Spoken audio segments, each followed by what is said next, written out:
Hey, everybody. Hello.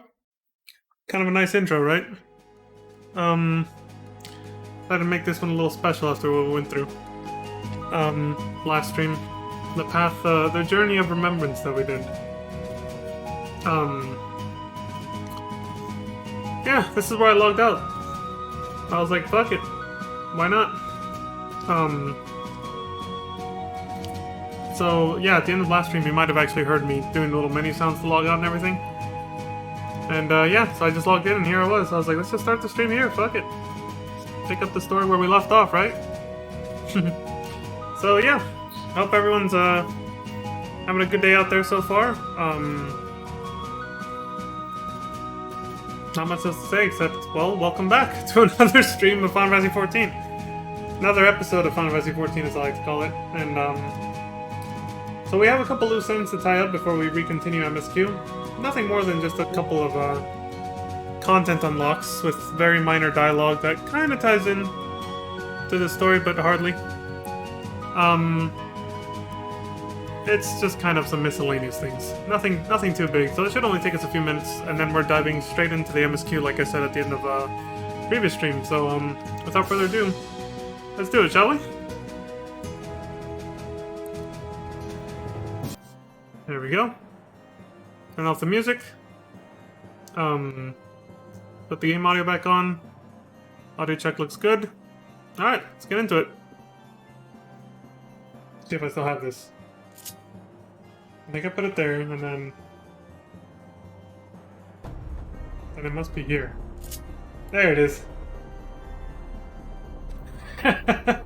You express your fervent approval. Yeah, there we go.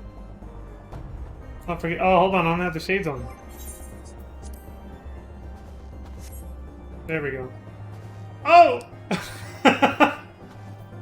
I have a little bit too much fun sometimes with shit like this. Come on, Gigi. Get going, shall we? Cute little guy. Alright, so our first stop, I believe, should be... Well, we're here, I might as well double check here, but I'm pretty sure our first stop will be Revenant's Toll. That's where most of this shit goes down. But let's make sure.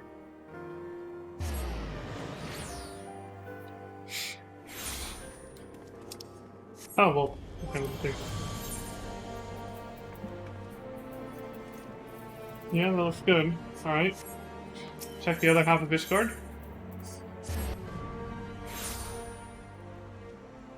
Yep. And now do one last check of Idleshire.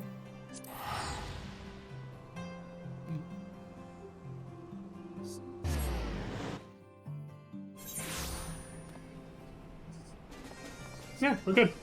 Alright, to Revenant's Toll it is.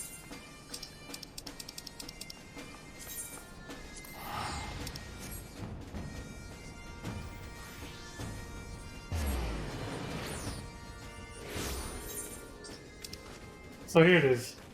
It's these two. A Song of Steam and Steel and Nidhogg's Rage. It's basically Extreme Trial and Savage Raid unlocks, just like the King Thornton one and the Ultima Weapon one we did after Realm Reborn and Heaven's Word. So, which one's this one? Chronologically that comes after. Let's do this one first. A Song of Steam and Steel, a refrain for the undaunted. Who lives, who dies, who retells your story? One for each tier of the Alexander raid, essentially. Start with the first one. So, the Wandering Minstrel wishes to hear all about how you raged against the machine. Damn these people, man. They're as cringy as me when they come up with jokes and puns. The whispering winds bear tales of an adventurer's daring do unto mine insatiable ears. But one episode in particular whetted mine appetites. Did you perchance encounter a colossus of steam and steel in Dravani? Yeah, how'd you know about that? Ah, so it is true. Pray speak on then, friend. I would hear more of your trials and tribulations within the towering automaton. Well, it went like this. Pay attention, don't embellish. A god born of goblin prayer? A citadel upon legs, whose very life spelled death to all without? How marvelous! My muse stirs at the mention of such wonders, and moves me to song. Hearken now unto your own tale, brave hero. And here comes all the embellishments. O friends far and near, I challenge you all to think of a marvel so strange or so tall, a steely-skinned giant whose veins coursed with steam, in whose bright burnished bosom foul goblin did scheme. A heaven to they who therein did dwell, but one whose mere being made all else a hell. Forsooth he could not well be left to abide, so into his huge hand the hero did stride, and battled through legions to reach his hard heart, conspiring at last to rend it apart. His core being no more, the giant fell still, though the goblins remained there to plot further ill. Nice rhymes, dude. Ah, my muse has left me. But tell me true, did I capture the essence of your journey? Well, a poet must change one or two details for dramatic effect. A ballad should rouse its audience, not send them to sleep, after all. Alright, fine. Pray accept my humble verse into your heart. Songs give the listener fresh eyes to see, and mayhap mine own will allow you to look upon your deeds anew. Sure. We'll go with that.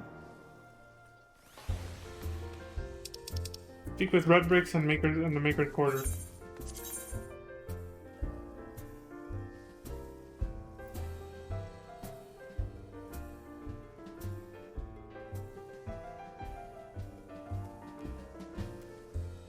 Do this efficiently. Fuck it.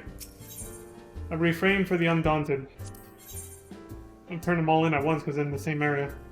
The wandering minstrel craves tales of your adventures inside the steel colossus to rouse his muse once more. Go for it, my boy. A wondrous tale is on the lips of every adventurer in this tavern, the details of which even I can scarce believe, sorry. They say that within the rusting relic which straddles the Thaliac, a hero met with a company of warriors wrought from solid steel. Yeah, you could say that. Aha! I rather thought it might be you. And you say you cross swords with these dread automata? Splendid! Tell me everything. Let me hear the sounds of battle echoing throughout that giant's iron innards. Okay, here goes. Ready for him to embellish in it again. Your story stirs my muse from her slumber, to think that the goblins would contrive mechanical soldiers that could themselves combine to form a veritable walking fortress. And within a walking fortress, no less. The tales of my boyhood were not half as fascinating. Ah yes, brute justice, he's describing, yeah. Your tale reminds me of another, that of the three great kings, Alexander, Midas, and Gordius, whose names must by now seem rather familiar, yeah? Covetous to the core, they spent their lives in a fever of conquest, never for a moment satisfied with their lot. That an ambulating paradise of wisdom and erudition, should honor their memory is curious indeed. I can only assume that the genius who conceived it was possessed of a wicked sense of humor. Perhaps I'll have to read up on the actual lore of, King Midas and Gordius and Alexander, so I can actually understand what he's talking about. Time to do some IRL research, but anyway. Oh, a story so steeped in myth could scarce fail to stir the spirit of song within me. Lend me your ear, friend, that I might regale you with the tale of your own adventure. Go for it. In the giant's innards the goblins did toll, through sunrise and sunset intruders to foil, till the limb of their lodging did chance to awake, a path for our wearless hero to make. And thus did he aim for the beast's second heart, leaving both it and its keepers apart. Yet in spite of his triumph the goblins all laughed, and by means lost to meaning and victory basked. Yea, the giant of steel was far more than it seemed, with power beyond knowing, potential ungleaned. And thus was our hero compelled to withdraw, resolved to return and do battle once more.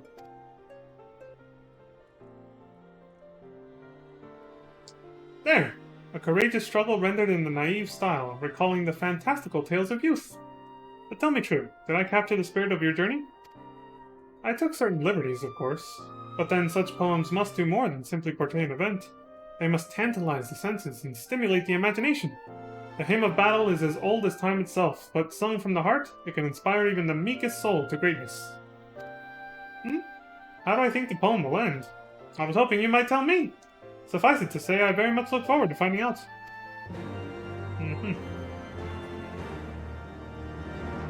Maybe one day I'll tell you. Who lives, who dies, who retells your story?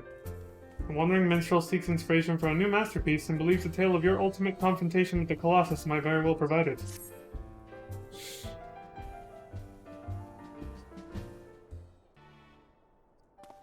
Well met, friend.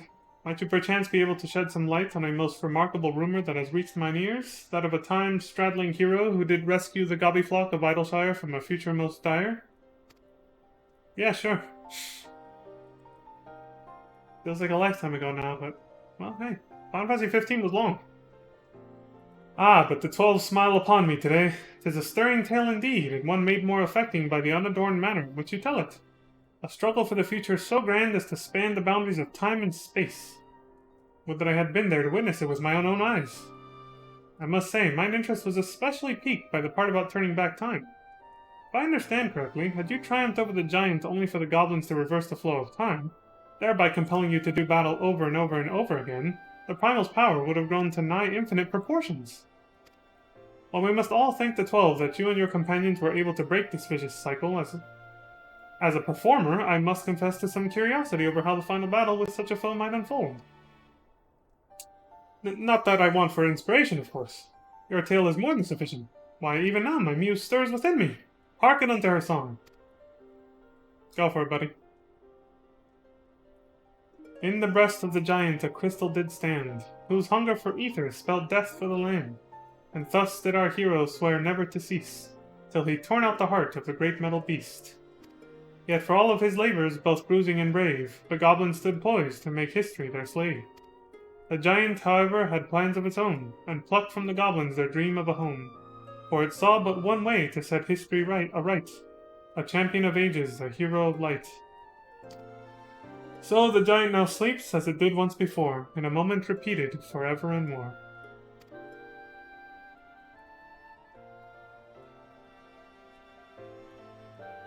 You will forgive me if I took certain liberties in my retelling of your tale. My audience are a demanding lot, and they have come to expect a certain grandeur from my work. Yeah, I'm sure they have. Mine only regret is that I was not able to weave every remarkable detail of this most improbable adventure of yours into my humble composition. Of particular interest to me was the recurring theme of desires and dreams, and the power they may come to hold. Though I possess no ancient relic to grant form to one's wishes, might it not be said that music has a similar power, albeit in a more intangible sense? Should your travels chance to take you back to the scene of your triumph, pray reflect on your adventures with my song in your heart. You may yet be surprised by what you see. All I know is your songs got people to rage quit the entire Final Fantasy XIV raid scene way back when this first came out. So hey, good job, buddy. We'll come back for this.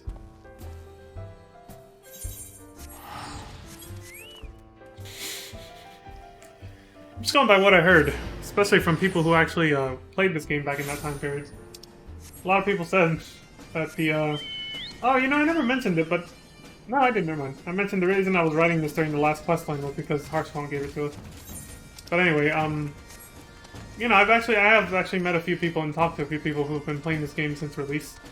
And yeah, they did mention that the Savage raids for Alexander were, like, so fucking hard that people just quit raiding in this game altogether. They just gave up. They were just like, I can't do this, it's too damn hard, you know? I was like, damn, that's crazy. Usually people who get attracted to such difficult content in the first place are...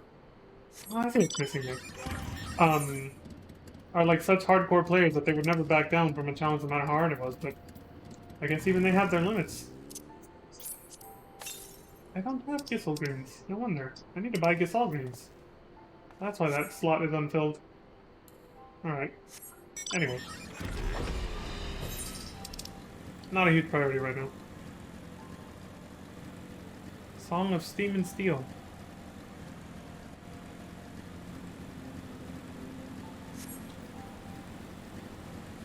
Dude, the frame drops. The slowdown.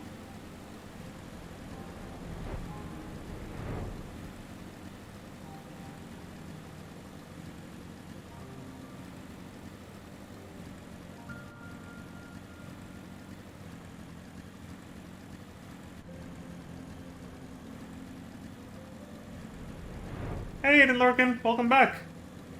Happy to have you. Happy to see you as always. Hope you're having a good evening. Alright, Red Bricks. Shh. Uplander wants to go inside? Is curiosity not sated? Red Bricks will give guidance, but beware that giant is sleeping, not dead. That's all it says. See, the most interesting dialogue for all this is with the minstrel. Alexander Gordius Savage now accessible. Cheesy Gordius Crunch? Thanks to the poetical outpourings of the wandering minstrel, you can now relive your foray into Gordius. Yeah. And then want to rage quit the raid scene altogether, right?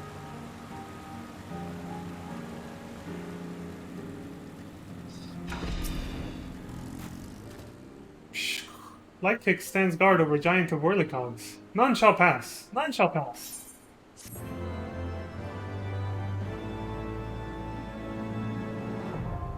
Alexander Midas Savage now accessible. There we go. Thanks to the poetical outpourings of the Wandering Minstrel, you can now relive your foray into Midas.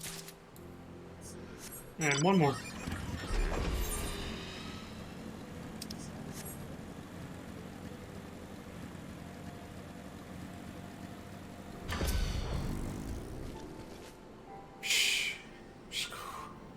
First rule of Gabi Watchguard. Keep steady nerves at all times. Second rule of Gabi Watchguard. If danger comes to Gabi, ignore first roll and make speedy feet.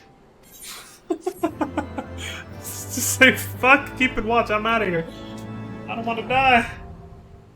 Alexander the Creator Savage now accessible. Thanks to the poetical outpourings of the Wandering Minstrel, you can now relive your foray into Alexander. There we go.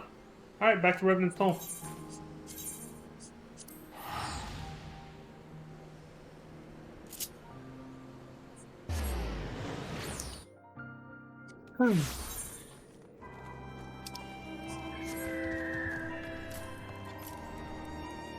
Nidhogg's Rage. Alice! Coincidentally named in exactly the same way, spelling and everything, as my third character. Nidhogg's Rage. Alice appears relieved by your appearance. Greetings, Leon. I am ever glad to see you pass through the seventh heaven with purposeful stride. Although one of my more persistent patrons will be gladder still. I just realized her name is not only a Final Fantasy VII reference, but you could also kind of say it's like a counter to the seven hells that are in the lore of this game. The seventh heaven. Are there seven heavens just like there are seven hells, or how does that work? I don't know. I've been requested to direct you into his presence at your earliest convenience. If you've a moment to spare from saving the realm, pray rescue my establishment from the piteous mewing of a story-starved minstrel. He's causing trouble again? Alright. Alright, buddy. I'm sorry, but you gotta go. The lady asked me to escort you out of the bar. You're causing trouble. No, I'm just kidding. Leon! I have subsisted on the scraps of travelers, all but wasting away whilst I awaited the full repast that only you can provide. They say you brought an end to a thousand years of war, but the great worm Nidhogg shall no more darken the skies of Ishgard. But the dragon's song must have a final verse. I beg of you, feed me every morsel. I shall devour every sight, every sound, every blow that you landed upon his scaly hide. Okay. It was a 1v1, me and him. I was a dragoon. I got Hraesvelgur's power from his eye and kicked his ass. He almost got me, though. It was a close fight. What glorious fare! Brother set against brother, a fallen companion saved. I am revived and restored, and my fingers ache to strum the score. Do your thing, buddy. Excuse me. Start embellishing. Eternal is a dragon's woe, unceasing doth his anguish flow. Yet for the walls of Ishgard high, gainst blood did Hraesvelgur ally.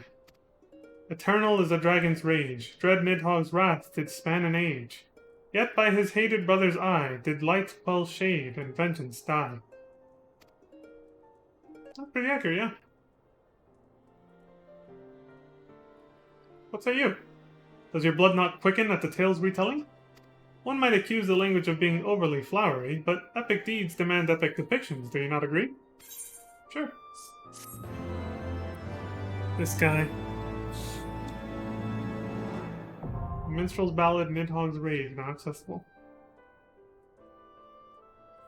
And we're done! Alright. Now we can officially go back to MSQ. So, why don't we start off by checking on the Scions?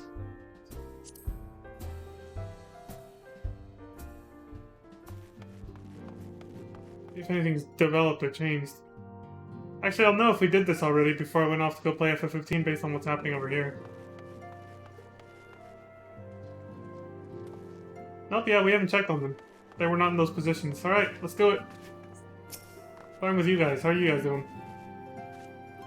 If you need boot strength, then I'm your girl. Forming a party over here? What's going on? We've been tasked with a somewhat dangerous assignment, so it's only prudent that we bring along additional support. Okay. Ultimate.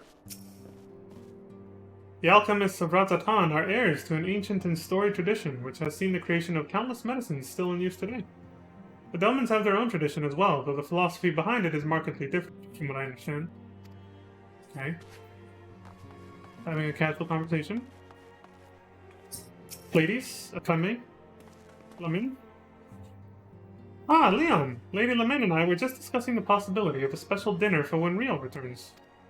Oh, that's sweet of you. Our impromptu excursion to the Near East afforded me the opportunity to sample authentic Thavnaran cuisine. Should like to introduce it to the Scions, but achieving the perfect balance of spices is key. So Thavnar is the Near East. I'll keep that in mind. Learning more about the geography here. Isildar? Any day now, my time will come, and then I'll show those greenhorns how it's done. Nice rhymes, dude. You been talking to that minstrel outside? Yes, I'm sure he will leave a lasting impression on them. I wonder if he was being sarcastic or genuinely, you know... What the hell are these guys doing? The Boulder Brothers. Osher and Hoary Boulder. Splendid, brothers, splendid! I shall take your words to heart that I might aid and protect you with my magics. What do you say? Timing, Osher, timing! Mark well my movements, know my mind, that we might strike as one. Teamwork. That makes the dream work, as they say. Now, the girl that simps over both of them. And has already slept with one of them. One to mete out punishment, another to soothe your hurts. Brotherly love. I think she's thinking about their talents in a very different way, you know what I'm saying?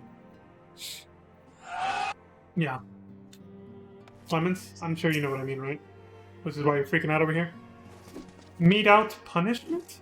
But a warrior ought to take it, not... Oh, gods! I mean, no, that's not what I... Yeah.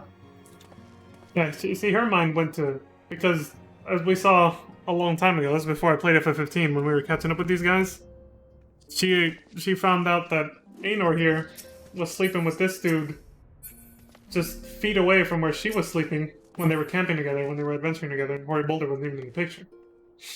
But now she's interested in both of them. She's literally, like, contemplating a threesome. For those who are unable to pick up on that and read between the lines, that's what's going on, so... It's been a running joke for a while now. Wait, did I not do that on this character? Oh! Right, we did this... Just like this. Hold on.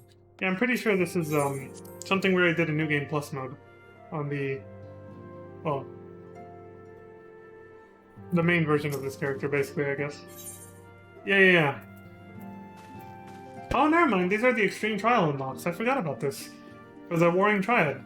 Yeah. Okay, cool. A fiendish likeness. Yeah, we started with Sephiroth. The Nuclei has a gift for you. What's up, kid? I have something for you, Warrior of Light. During our expedition to banish Sephiroth, I came across a certain relic, and I believe it would be put to best use in your hands. What do you got? I'm standing too close. It is an login device of the kind used to store information. In this case, the record of the furious conflict that took place on the shores of Mericidia between the Akon Sephiroth and the forces of Alize. Should you present this tombstone to the verification node outside Triad Control, the node's systems will analyze the various aspects of the conflict and create for you a false Akon against which you can train. Consider it a sort of mock battle that presumes a Sephiroth who has broken free of his shackles. If I understand its workings correctly, the node should also be capable of manifesting a far stronger incarnation of the Akon. This would mimic the catastrophic consequences were Sephiroth ever to absorb an additional source of energy, say by defeating another member of the Warring Triad. A compelling challenge for a warrior of your ability, yes? So he's going to be twice as strong. Okay. You need not possess Mistress Kryle's knowledge of Alagan technology to begin this particular battle. Simply present the tombstone to the node on the flagship and then follow the orb's instructions. I hope the experience brings you valuable insight, Warrior of Light. So it's purely for fun, just like the Savage Raids. Got it. A deific simulacrum. Yes. With Sabuba, Lady of the Warring Triad. I would like you to have this, Warrior of Light. What do you got? It is an Alagan tombstone similar to the one we recovered after your victory over Sephiroth. The records contained within describe the goddess at the height of her power and will enable Alize's reality augmentation technologies to generate an idealized simulacrum of Sophia against whom to test your skills. From what I have been able to determine, this formed part of a greater trial intended to test Alize's elite warriors. Quite how it will compare to the challenge presented by the Fiend's tombstone, I cannot say. Excuse me, I suppose there is only one way to be certain. Visit the verification node on Alize and witness firsthand what awaited the champions of Eld. Will do. A demonic duplicate. Whilst we were examining the controls for Zervan's shackles, I found the tombstone that may be of interest to you, Leon. Would you like to take a look? Sure. What do you got? The information contained within this device appears to have been used to generate a simulated battle of grueling difficulty. Challengers would be pit against a simulacrum of Zervan, the power of which had been enhanced to the Akon's highest conceivable magnitude. It is described as the final trial for the most elite of Alize's warriors, intended to distinguish the truly exceptional among them. Damn. I have witnessed no champion more exceptional than the Warrior of Light. Are you not curious to see just how powerful Zervan may have been? I urge you to visit the verification node and undertake this ultimate test of the Alagan elite. Right on. Alright. Just like with the Alexander Savage Raid unlocks, we can do all these at once. I accepted them all at once. Convenience. I was not about to make 3 trips like the one you're about to see. Hell no. We had to come here, and then fly all the way back up to the goddamn flagship.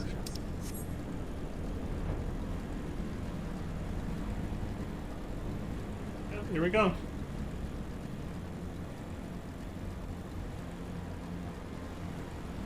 Good thing I went into the Rising Stones. I forgot about this set of unlocks.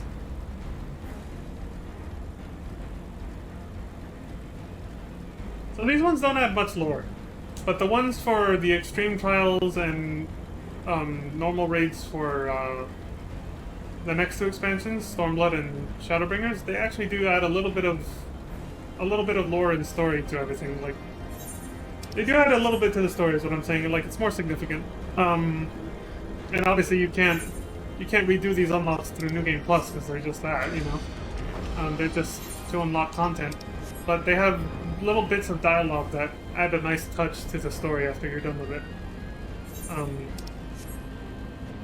So of course I'll be unlocking that content as well when we get to it.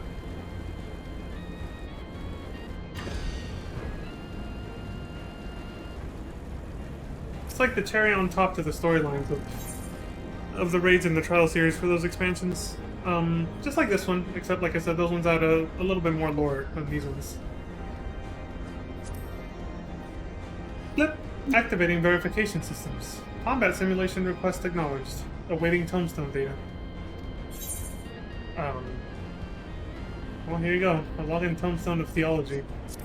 Though it appears to be not more than a simple stone, Garland Ironworks engineers insist it contains realms of invaluable information gathered by the lost Alagan Empire on the subject of the Fiend Sephiroth. Here. Stick it in there. Yep. Data processed. Adversary. Warring Triad Sephiroth. Defining simulation parameters. Blip blip. Warning. Threat level extreme. The Empire assumes no responsibility for death or injury resulting from participation in combat simulations. Leon's like, what? But activating reality augmentation. Initiating combat simulation. The Empire thanks you for volunteering to participate in this study. Post-mortem data will be used to improve the survival rates of subsequent participants. Your sacrifice is appreciated. They already think you're gonna die. Containment Bay S1T7 Extreme now accessible. And here's a clue, if it's your first time through, you probably are gonna die. But our deaths aren't canon, remember? You just hit the retry button because it's a video game. You respawn and go at it again. Until you win. Blip! Activating verification systems. Enlistment program request acknowledged. Awaiting tombstone data. Okay, now we have the login tombstone of divinity. Though it appears to be not more than a simple stone, Onukulai insists it contains reams of invaluable information gathered by the lost Alogan Empire on the subject of the goddess Sophia. The Booba Goddess. Blip. Data processed. Adversary Warring Triad Sophia. Threat level extreme. Successful applicants will progress to Elite Squad induction. Families of unsuccessful applicants will receive twice standard death benefits. Nice incentive. Before initiating this program, Elite Squad applicants must agree to extensive physical modification. Data corrupted. Unable to verify input. Applicant agreement accepted. The fuck did we just not hear? Blip. Activating reality augmentation. Initiating enlistment program. The Empire thanks you for your service. Post-mortem data will be used to improve the survival rates of subsequent applicants. Your sacrifice is appreciated. Said applicants would undergo extensive modifications, he was going to say. Bodily modifications. Containment Bay P1T6 Extreme now accessible. Last one. Blip. Activating verification systems. Elimination trial request acknowledged. Awaiting tombstone data. The Alogan Tombstone of Iconology. Though it appears to be not more than a simple stone, Onukulai insists it contains reams of invaluable information gathered by the lost Alogan Empire on the subject of the demon Zervan. Blip. Data processed. Adversary Warring Triad Zervan. Threat level extreme. This is the final qualifying test for surviving Elite Squad enlistees. Participation is only permitted to candidates who agree to unrestricted biopsy procedures following the trial. Specifically, enlistees who successfully complete the program will be certified as genetically superior and must submit to cell harvesting for subsequent cloning initiatives. You gonna turn me into Prompto? Oh wait, no. That's not 100% accurate, but still.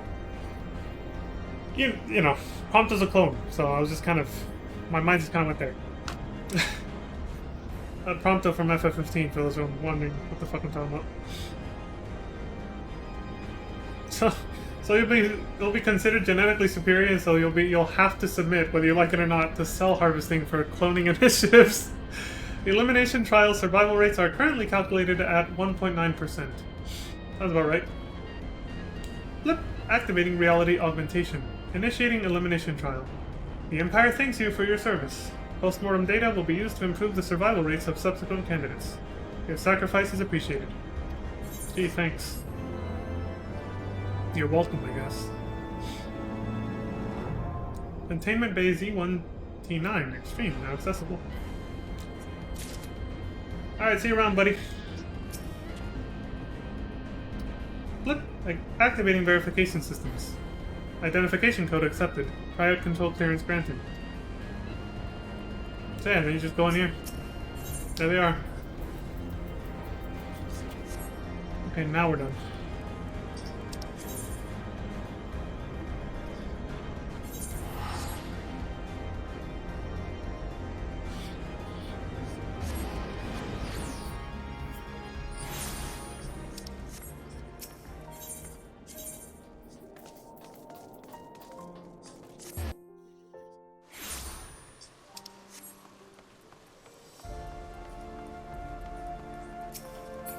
So, our next quest is called Promises Kept. This is where we'll start. Alright, to avoid distractions, put little Vivi away. Or Gigi. And, I will be right back, because I'm going to use the restroom real quick, and then we'll dive right into the MSQ. Finally. No more delays, don't worry. That'll be it. So yeah, be back in just a minute.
Alright, I'm back.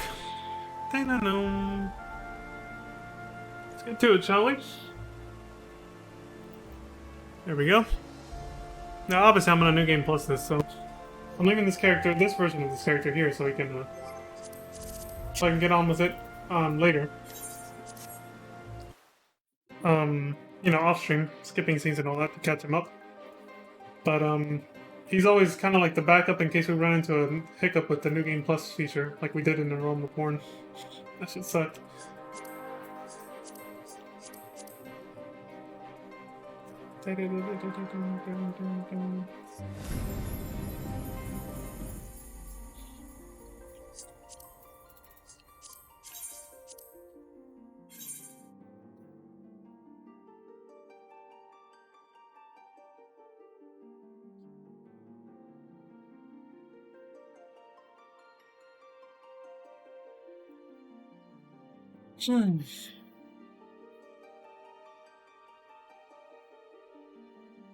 Balthic's the keeper.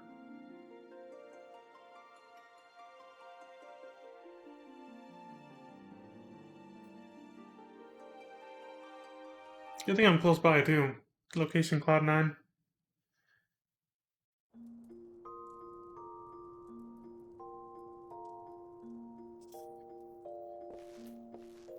My personal hand signal warning for I might sneeze is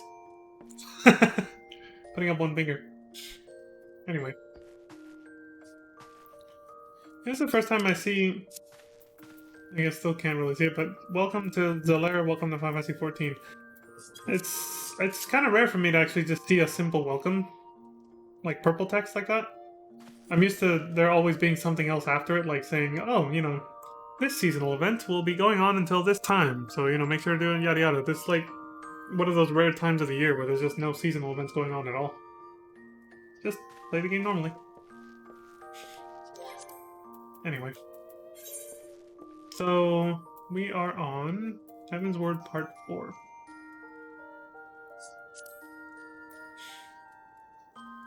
After 1,000 years of bloodshed and sorrow, the shade of Nidhogg, Rage Incarnate, fell at last to the Warrior of Light.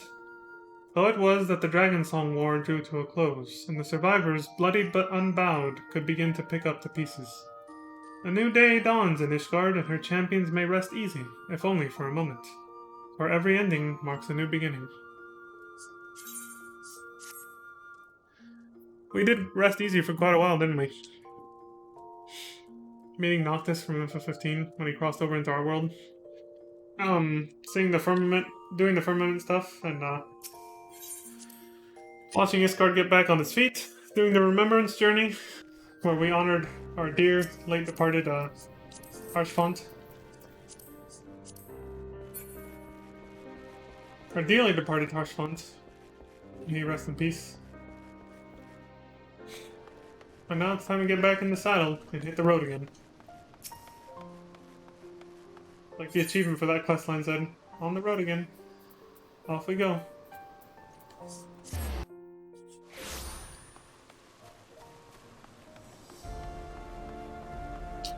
For those wondering, another reason why I prefer to use New Game Plus whenever I can, is because we can do content unsynced and not have to sit through queue times. Which, yes, from now on I'll be using Gunbreaker a lot, and tank queue times are a joke, of course. They're almost instant, right? So it's like, what? But up to this point, I had to queue up as a Dragoon most of the time, and as any DPS class, queue times, even for just normal main scenario dungeons, can take quite a while, so I was saving us a lot of time, and I still will be, by doing unsynced content whenever I can, or doing content unsynced whenever I can to skip queue times. So that's why I do that. I don't have level 90 gear or level 90 job classes on the alternate version of this character, so it's not an option there. Not yet, anyway. Promises kept. A new day dawns in Ishgard, and the House Forton Knight has tidings for you. What you got? Master Starcrest! Master Starcrest! You are come at a most excellent time, like always. An invitation from a truly preeminent personage was delivered to the manor but a short while ago. Would that you had been present to receive it, but in any event... Sir Emrick de Borrell, Lord Speaker of the House of Lords, Lord Commander of the Temple Knights, and Viscount of House Borrell, cordially invites Master Starcrest to dine with him at his estate. Wow! Those are a lot of titles for one guy. But also, really? You seem surprised. The messenger assured me that his lord had broached the subject with you at an earlier date, when the arrangements for the peace conference were still being finalized. Oh yeah, you're right, he did say that. Sorry, it's been a while. I said FF15 took a long time. Of course, the intervening moons afforded little opportunity for leisure. But with the happy advent of peace, 'tis plain the Lord Commander sees no further cause to delay. What say you?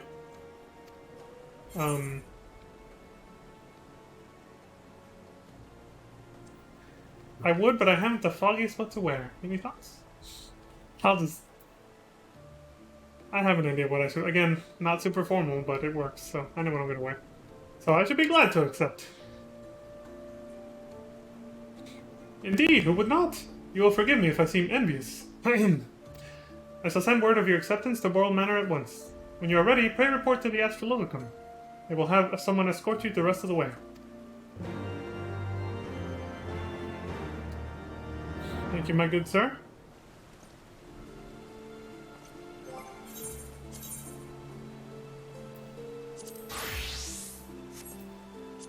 There. Again, not super formal, but it's the best I got.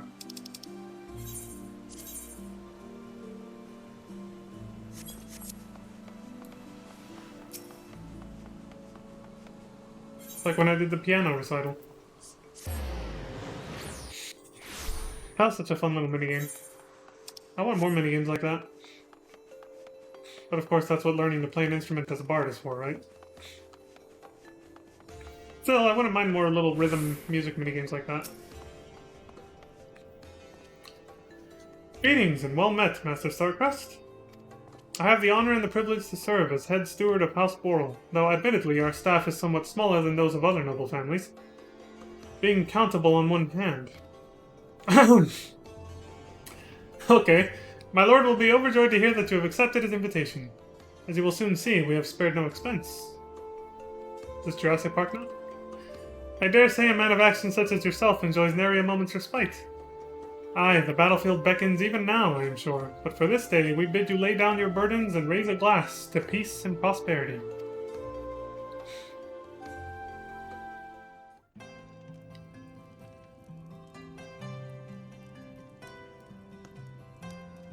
Oh, this is nice. See? The positivity continues from the Firmament quest line. All is well. Everything's peaceful. Everything's chill. Just having a good time eating dinner with Emrick, like we're on a date. Might as well be. Dude seems downright in love with me. Is that what Thancred said? Something like that? Like, Jesus, he might as well... It might as well be love. Shit. To think the Moogles would prove such harsh taskmasters. Forgive me. I did not know you had suffered so in your quest for the horn. I remember what he's talking about. That was a good time, yeah.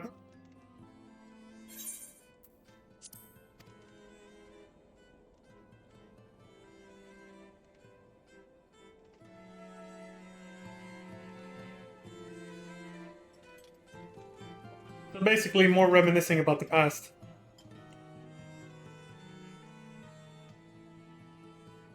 I must say, your spirited accounts always come as a welcome change from the arid reports which fill my days.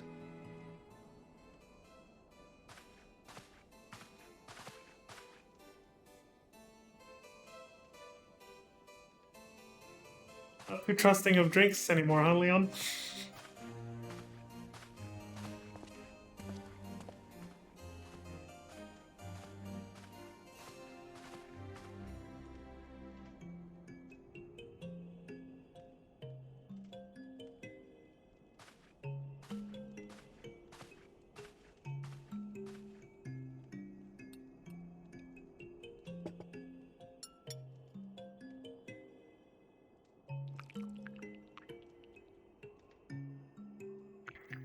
Leon can't stop looking. It's like, what's he pouring in there? Space! Though I have lived in these lands my entire life, to hear you speak of them, there is much and more I have yet to see. Truly, yours was a marvelous journey.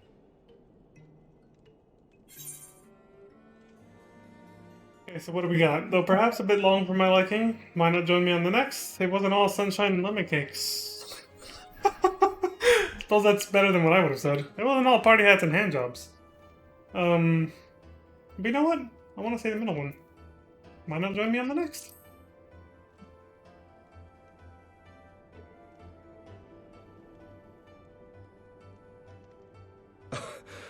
Well, truth be told, when I think back on the sweeping vistas of the churning mists, I do feel some slight pangs of wanderlust. You like the invitation? Alas, much as I would like to accept your invitation, I fear my present duties with the House of Lords demand my undivided attention. Someday, perhaps. Fair enough.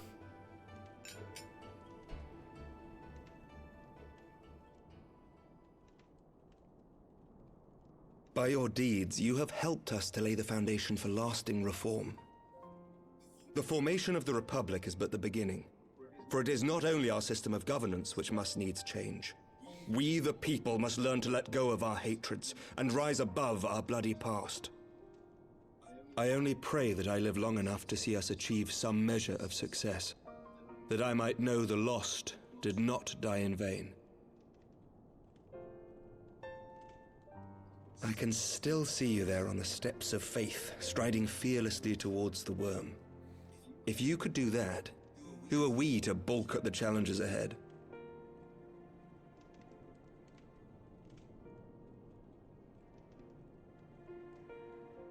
The question of how best to strengthen ties with the other great nations of Eorzea has been debated at length in the Lords and Commons of late. As you may imagine, maintaining stability during this period of historic upheaval is our paramount concern. Nevertheless, we are greatly indebted to the Alliance for their support during the Grand Melee, and it would be remiss of us not to repay their faith in kind. Of course, we owe you the greatest debt of all, and it is my hope that in extending our support to you and the Scions, we might also express our gratitude to our neighbors, nay, our fellow Eorzeans, whom we pray you will continue to protect. The Lords and Commons agree on very little, but not a soul in either house begrudges your order this offer of patronage. For all you have done and will do, we thank you.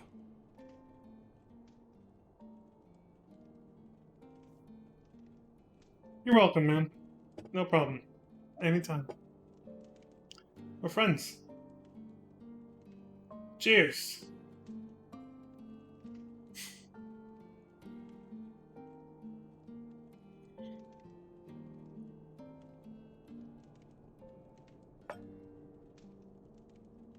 May I ask a personal question? Now that the dust has settled, what will you do? Not as a scion, I mean, but what do you want for yourself? Well, it didn't kill him, so I guess it's safe to drink, but, that's a heavy question. Holy shit. Lord Commander, pray forgive the interruption. Damn, I didn't get to News answer from it. House Fulton. An urgent message for the Warrior of Light. I was instructed to deliver it without delay. Master Thancred returned to the manor a short time ago, bearing an injured maiden. Master Leveilleur and Mistress Tataru are tending to her wounds, but they like not her chances. Respectfully, my lord, they have requested the Warrior of Light's immediate presence. You must go to them, my friend, and I shall go with you.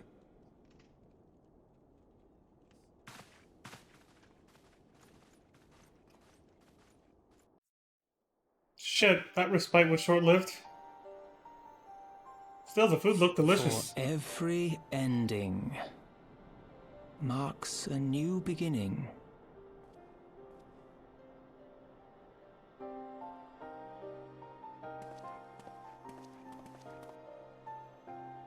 From tragedy and sacrifice, we rise to greet a new dawn, as did he.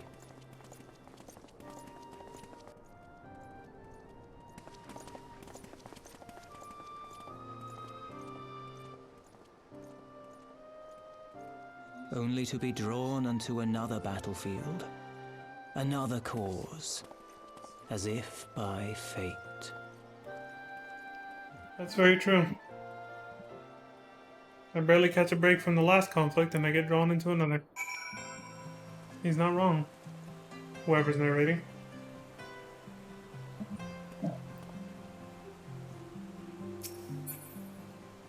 Oh yeah, going in.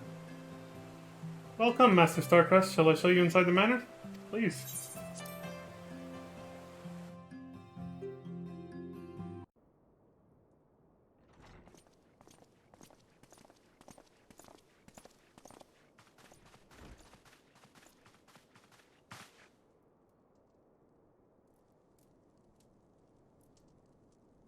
Hey.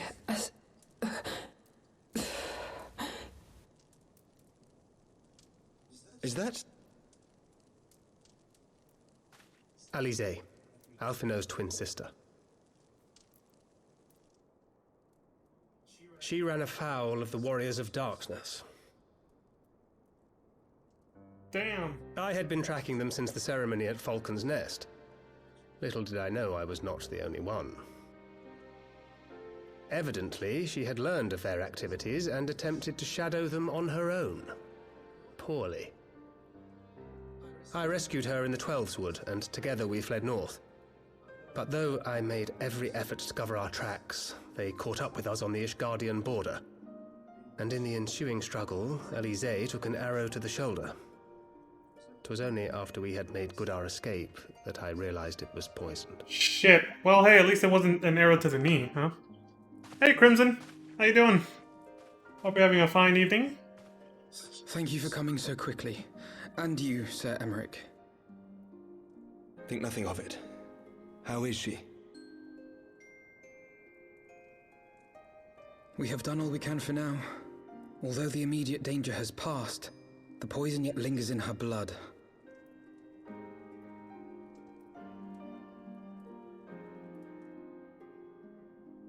We came to Eorzea together, hoping to bring salvation to the realm our grandfather gave his life to protect.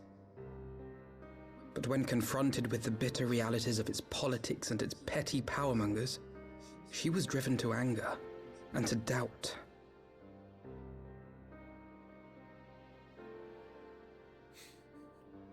She refused to become embroiled in what she termed Eorzea's squabbles and distance herself from the Scions. Though she remained hopeful of a brighter future, she would walk her own path. Would that it had not been so perilous.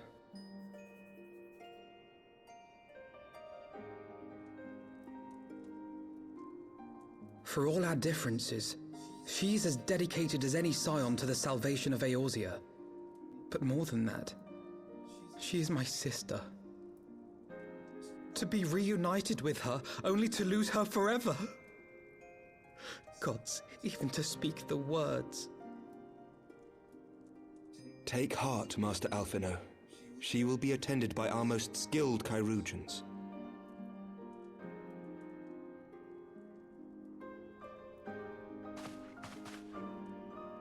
Bear Mistress Leveilleur to the infirmary at once. Apprise Captain Whitecape of the situation, and inform him that she is to be treated as my personal charge.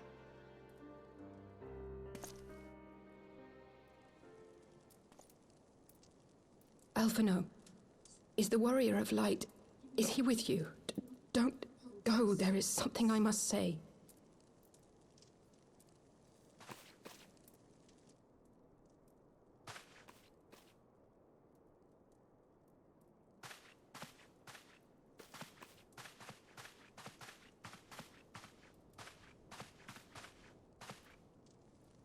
The Warriors of Darkness are in league with the Ascians.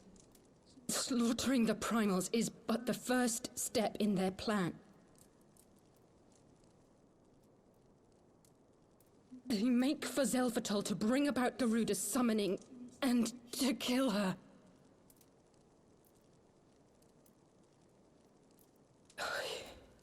You must stop them.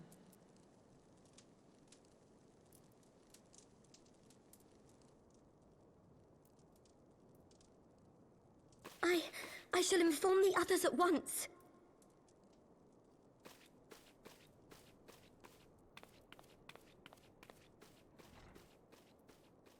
Master Thancred, I would ask that you accompany Mistress Leveilleur to the infirmary. Your knowledge of her injuries may well prove useful in determining her treatment. Of course.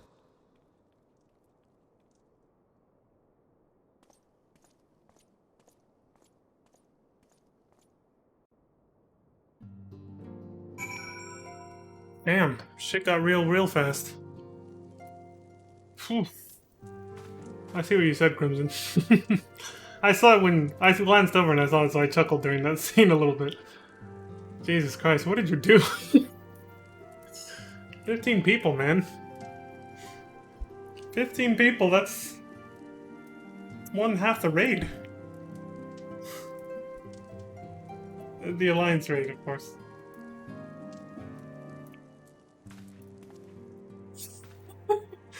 That fucking meme. That white mage meme. I see what you mean. My god. However much we may change and grow apart, some bonds are unbreakable. Yeah. Though the fates afforded us the time to share our long-delayed drink, it would seem the rest of my wine cellar will have to wait. As I am constantly reminded, there is no rest for the righteous. Very true, but that goes for the wicked as well. Killed it at the end using the tank with an AoE TB?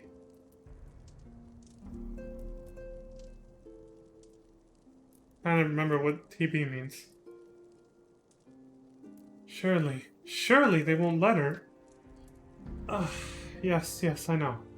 We must trust in Captain Whitecape and his Kyregians.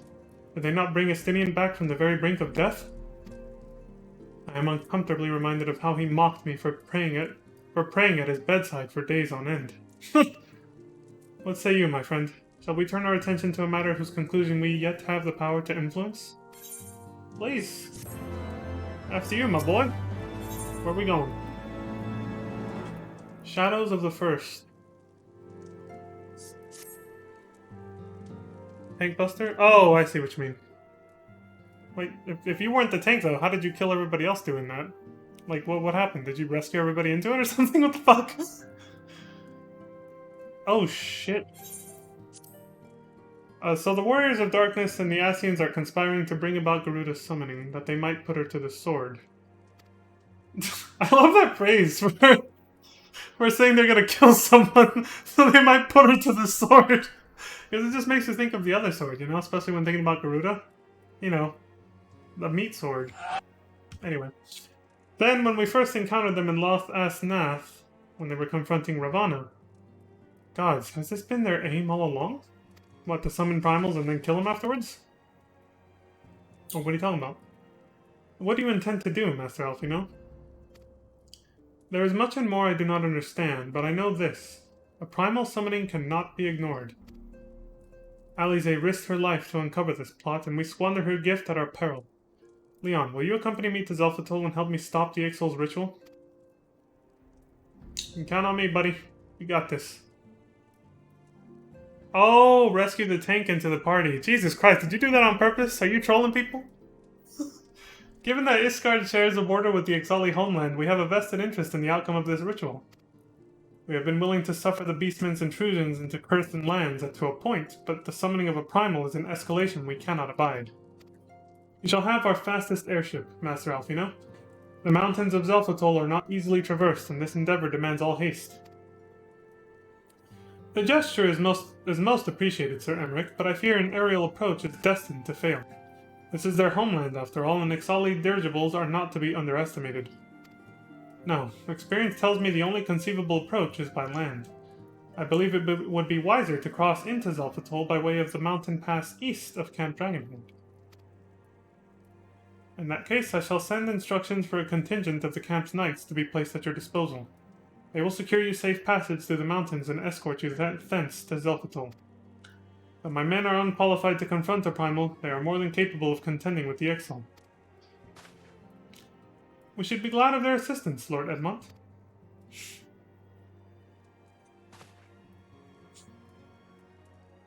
Some of you may die, but it's a sacrifice I'm willing to make. Jesus. That's like pleading the fifth. So basically, yeah, you did it on purpose, but... It's kind of funny, though. I can only imagine. Like, how did they react? I'm pretty sure they were like, what the fuck was that? In the event Mistress Alize regains consciousness, we will share with you any additional information she may provide. May the Fury watch over and keep you safe.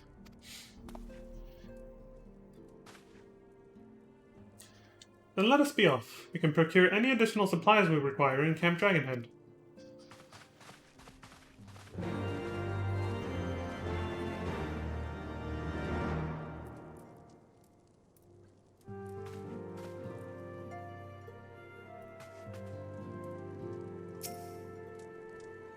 I shall send word to the acting commander at Camp Dragonhead of your imminent arrival. Who knows? This may even spur me to nominate a permanent replacement. I have put off the task for far too long. Okay. Well, let's get over there. Oh yeah, should get dressed for combat again properly.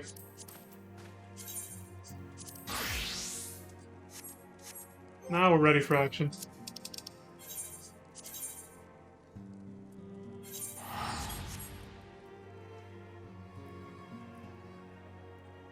There we go. Please, I want to see that chat log. That's gotta be great. We got a troll healer. Kick him. Or they were completely oblivious to what you did, and then they're just like, what the hell happened? Who paid the bill? What's up, Alfie? Have you everything you require then? Excellent. The entrance to the pass is north of Natalin, or Natalin, however you fucking say it, I forgot, and due east of Camp Dragonhead. Though it is normally guarded by a score of Ixali warriors, I have been informed that House Fortom Knights have already dispatched them. The enemy's gate lies open. We need but walk through. Alright, and then we're gonna kick some ass. Got it.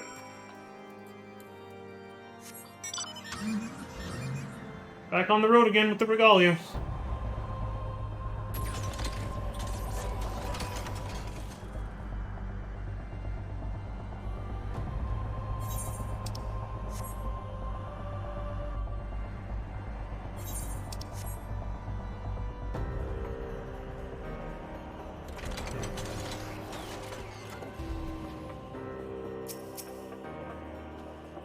We have everything in hand here, sir. No need to worry.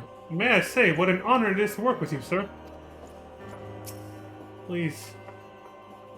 I'm nobody, man. It's just a humble adventure. Beyond this gate lies the trail which will lead us into Zelphatol. According to my map, it looks to be a relatively straightforward route, albeit one through exceedingly dangerous territory. Yes, linear dungeons. Not a bad thing when you have duty roulettes, though. And, just in general, I think it's more fun, the way they do them now. Compared to, like, Realm Reborn, when you had to solve puzzles that required you to go off the beaten path constantly and go through labyrinths and shit. Master Starcrest, Master Alfino. As you can see, the gate is ours. Be advised that our scouts are reporting increased activity around the first mountain. Simply put, they're up to something and don't want anyone interfering. We stand ready to escort you to Zelphatol and aid you as you see fit. Given the numbers we are like to encounter, a two-pronged approach may be best. While the knights and I feign a larger attack to draw the Ixal's attention, I suggest you and yours attempt to slip past their defenses and locate the site of the summoning ritual.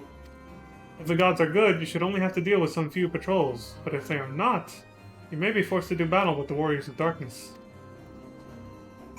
That's true, if they're there, which they might be. Alright, into Zelphatol we go.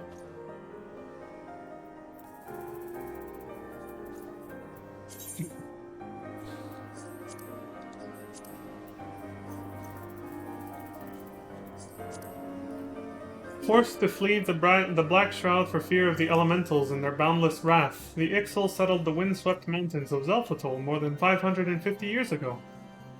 Since that day, they have labored tirelessly to eke out an existence in these harsh and unforgiving lands, slowly but surely expanding their dominion over the entire region. Yet the Ixal have never forgotten that which was once denied them, and so they seek divine intervention once more, to summon Garuda and beseech her strike down their enemies. In the shadow of the first mountain, the ritual nears completion, and only you and your comrades can hope to deliver the realm from destruction. True enough. Let's do it.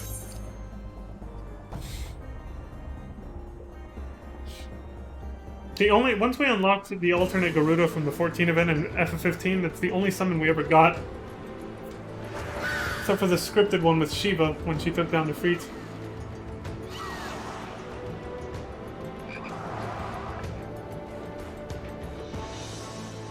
Which it makes sense because they were lovers, you know. Ifrit and Shiva in FF15 were lovers, so it makes sense that she put them to rest.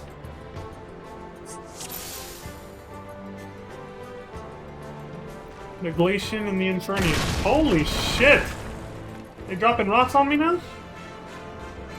Let's go, assholes.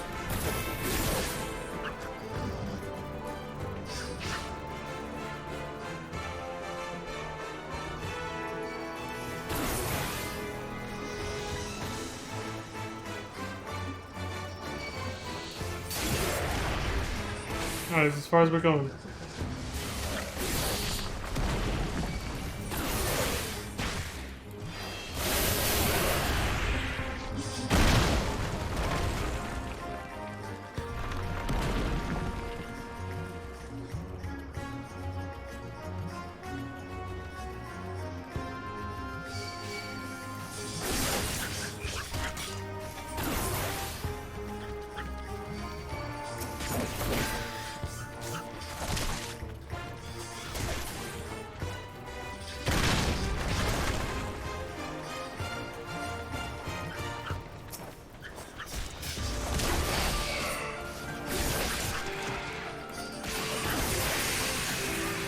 I think this is it. Right. Oh, I could have used double down. I forgot about that.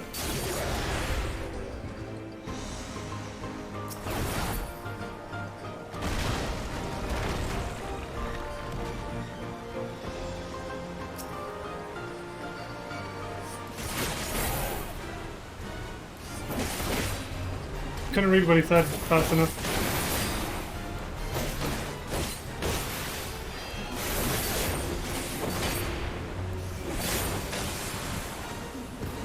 Full.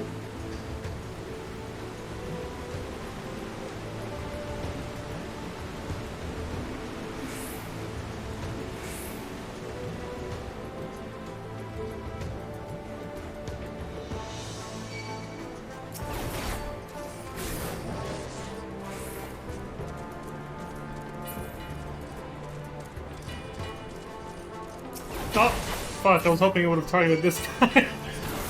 Damn.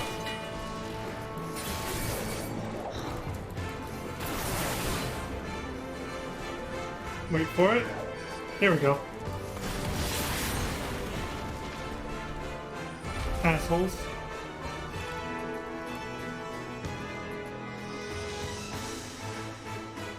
Good action shot.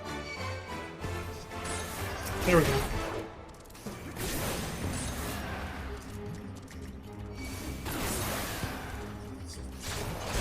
How many of these fuckers we can pull?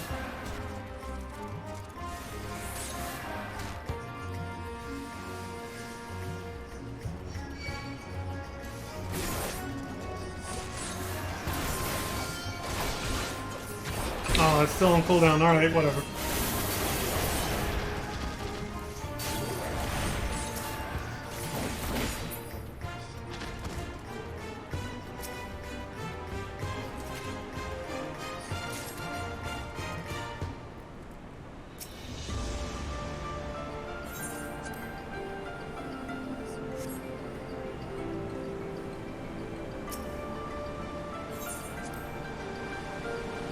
Quite a fortress they have here, huh? They have nice taste with the waterfalls.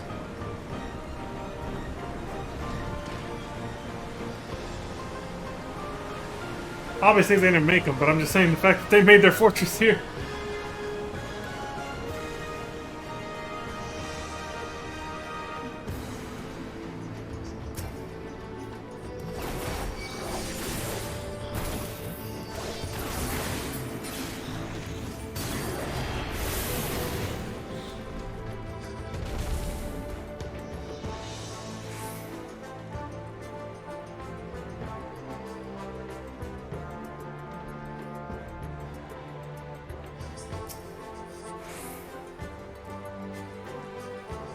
What's up, asshole?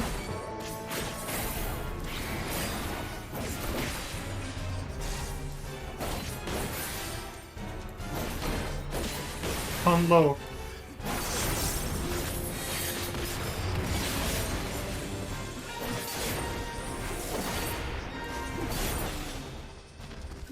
Didn't even get to finish the combo. Alright.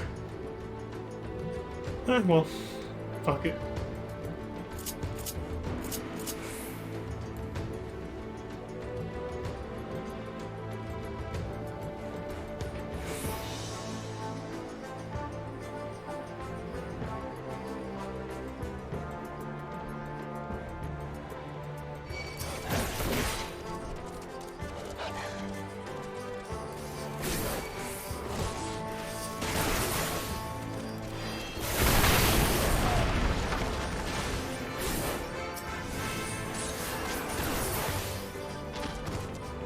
Oh, right. Need this. Fuck your airships.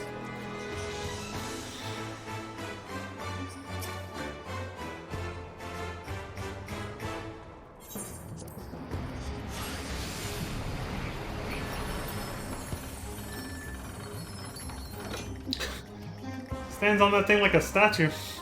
I gotta zoom in on that next one.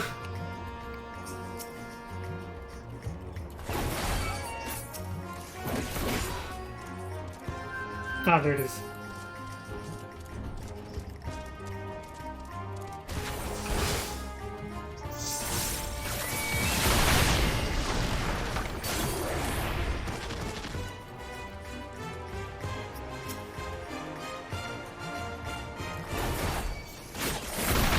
Pull.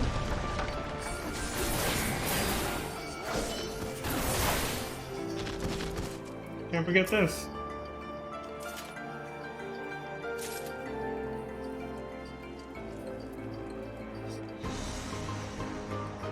Alright, I gotta see this time. Dude, I love the music here. Holy shit.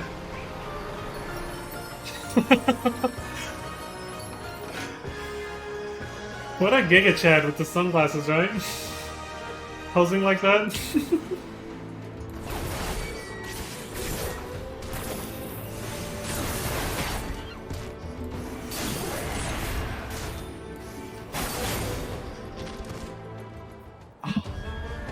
Toes. My favorite boss music.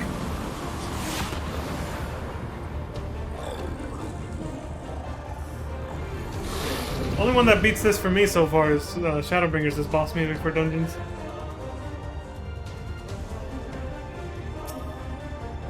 It's hella fucking good. Okay. Bring it on, asshole. Let's go. Me and you.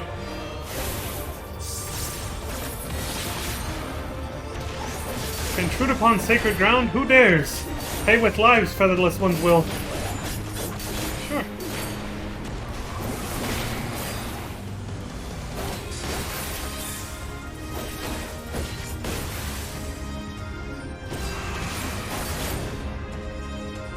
That shit don't faze me.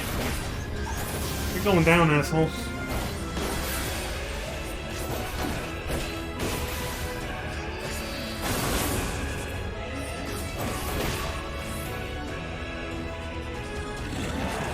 O Lady of the Vortex, in your name our lives we give. Rick?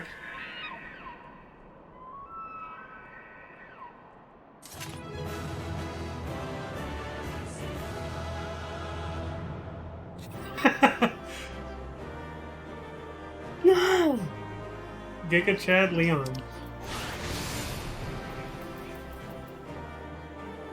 Oh shit. Pose. Have I done this yet? Let me see. Battle stance? Oh yeah, I think I did show them off at least once. I can't remember though. I think it was before F 15. And the victory stance.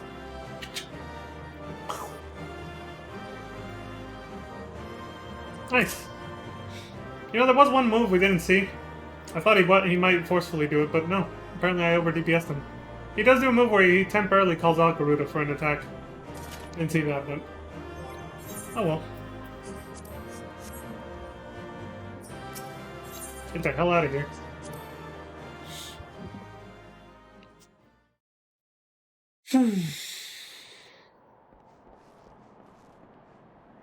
Thank the gods! What happened? I kicked some ass is what happened.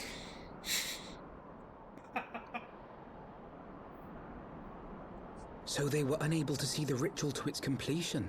Then Garuda is no longer a threat, and whatever the Asians and the Warriors of Darkness were planning has come to naught.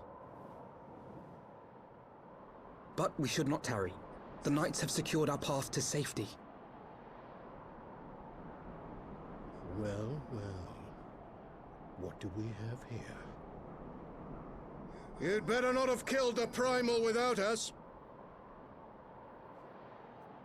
And what if I did?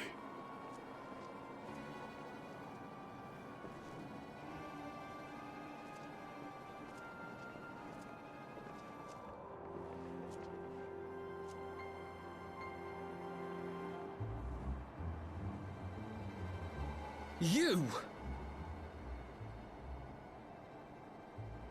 Wait, I know you. Still walking, I see. I could have sworn my aim was true. Thinks he's Alize.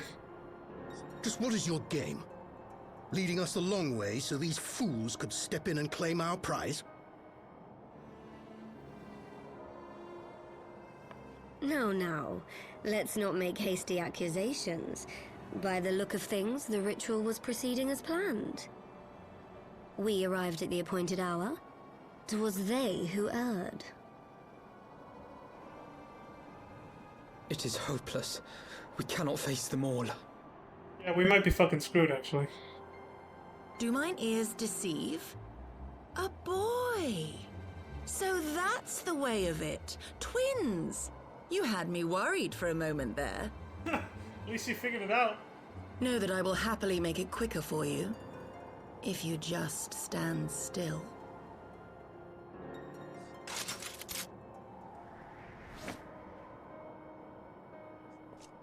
Enough, Jarumal. We wouldn't want to upset the man in white with any unnecessary bloodshed now, would we?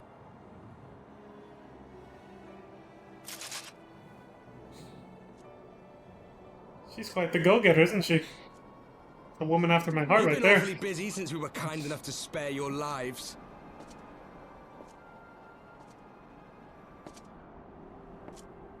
While you were idly consorting with the Asians, you mean?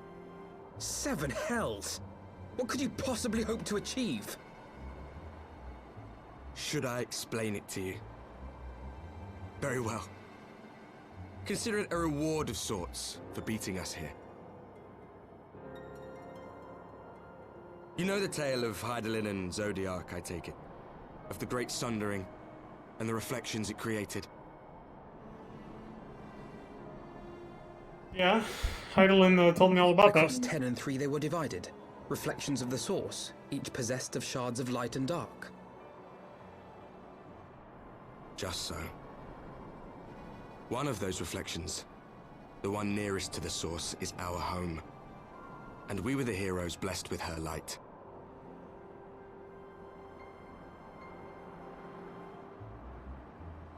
But not all worlds hold light and dark in equal measure.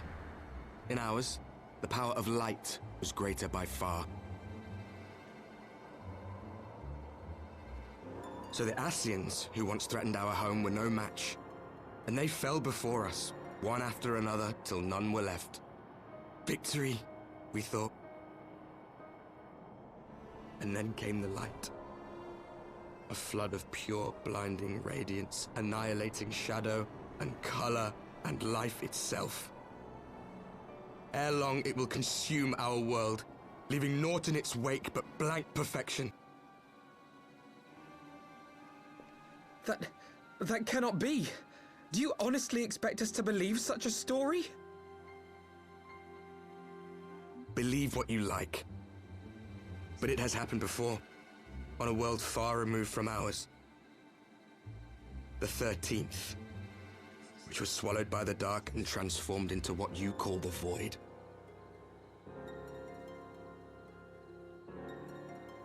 Unchallenged light would condemn us to a similar fate. And so we joined hands with our former enemies, and with their aid came here, to the source. For there is but one way to restore the balance and save our home. The Ardor. Calamitous destruction with the power to break down the barriers between planes and see our worlds rejoined. You would doom our world to save your own? What would even become of us? Of you? Enough. I tire of talking. You know our cause. You know what is at stake. We are prepared to do whatever it takes. Are you? Oh shit, we're scrapping.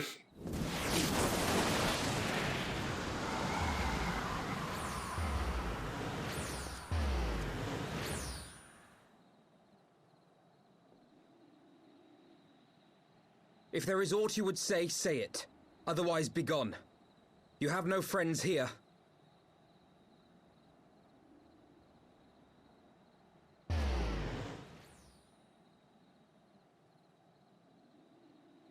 That guy wasn't with them before, the last time I saw them. Wonder who the new guy is.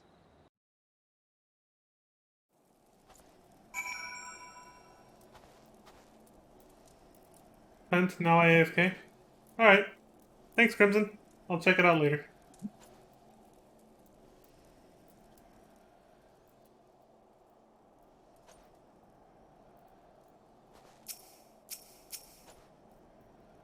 Well fought indeed. Lord Edmont will be pleased to learn that everything went according to plan. Yeah, I guess, but... All quiet here, sir. Nary a peep from the birdman. Alfina, what's your take on this? All things considered, we should be grateful to have survived that encounter. Do you think it could be true? That to save their world, they must bring ruin to ours? The Ardor, huh? They want to set everything on fire? I mean, Ardor means fire, so... No. No, it matters not. Such wanton destruction is beyond justification. Whatever their reasons, they must be stopped. The sacrifice, the loss, it ends here. Amen. Two sides of a coin. Forgive me, this is neither the time nor the place for idle introspection. The knights can apprise Lord Edmont of our success, and we the Lord Commander. More importantly, I should like to see if my sister's condition has improved. You may take a moment for yourself if you wish. I will be at the congregation. Right behind you. I got nothing else to do. Wow, this player character moved right when Alfina took off. That seemed kind of fitting. I almost thought it was an NPC doing what they were supposed to do in that cutscene, then I realized, no wait, that's a player. That's another little person like us. With sunglasses.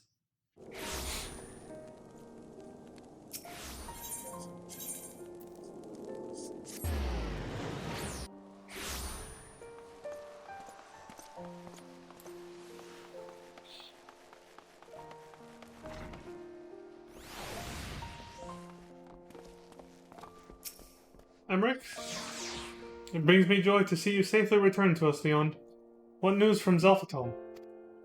A lot of shit happened. And we were not too late. On behalf of Ishgard, I offer you my deepest thanks.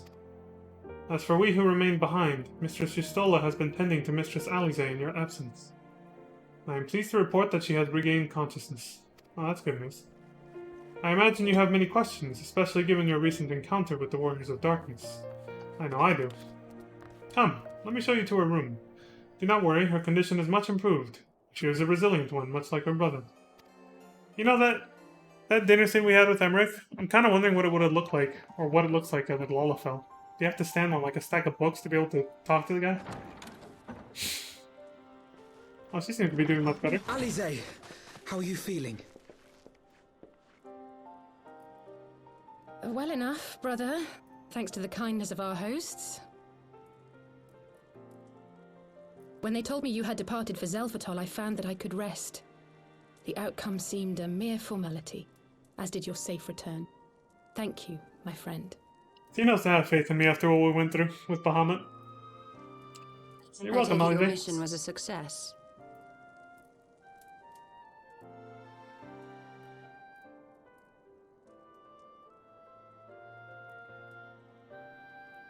As if we needed any further confirmation that they are in league with the Ascians.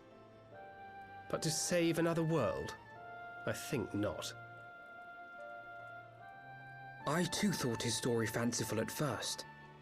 But it is possible there may be a kernel of truth in all of this. At the very least, none of his claims contradict the word's account. True. You were following these people, Alize. Why? During my travels, I had oft enjoyed tales of the Scions and their exploits. But after a time, I began to hear whispers of a gifted and theretofore unknown band of adventurers. Adventurers who had supposedly sworn to travel the realm slaying primals in the Scion's stead. The Warriors of Darkness. And in the course of investigating these rumors, you stumbled upon the Ascians' involvement.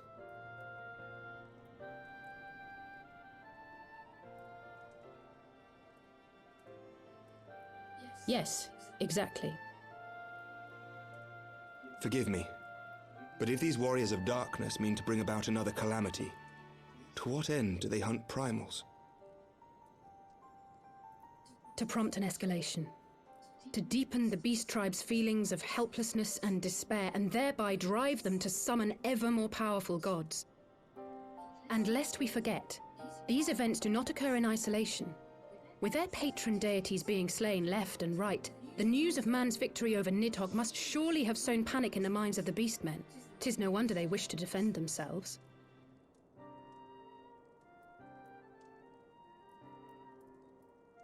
Power answered with greater power, death with more death. A vicious cycle fueled by fear and hatred. I know it's like all too well. Indeed. The Ascians sow discord and desperation, and the warriors of darkness reap the harvest. And so it continues. Yet that is not the extent of their ambitions. The Ascian himself observed that once the powerless realize that the old gods have failed them, they will have little recourse but to look to a new one.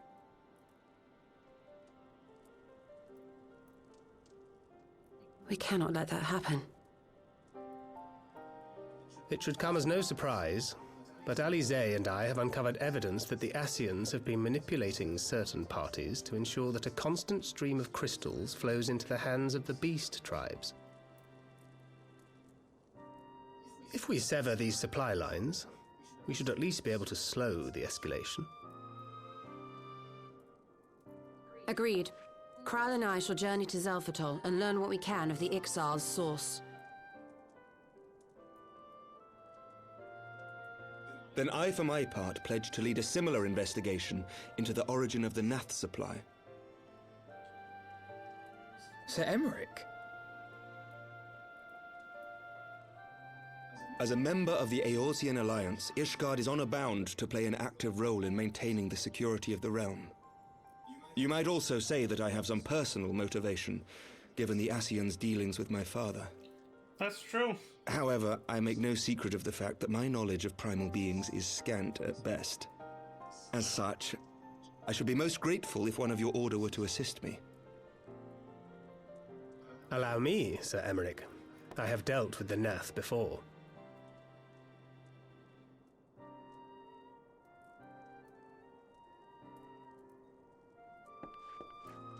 Let us consult with Orianja then. Given his dedication to the study of primal beings, I should be surprised if he could not tell us something of value. Allow me to accompany you, brother. And before you think to refuse, know that I am not the girl I once was. I shall not be a burden. You have my word. But Alize, you... His eyes.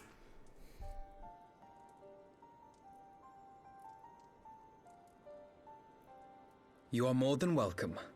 After all, it was you who set us upon this path.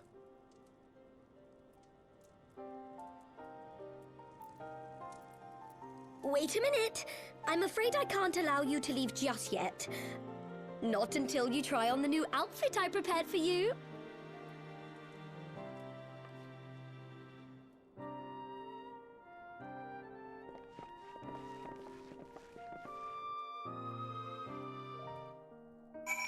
Taro has gone all in on designing clothes, hasn't she? Ever since she learned how. Was it when we got here to Ishgard or before that? I can't remember. When she started taking up the weaving. I think it was when we first got here, right?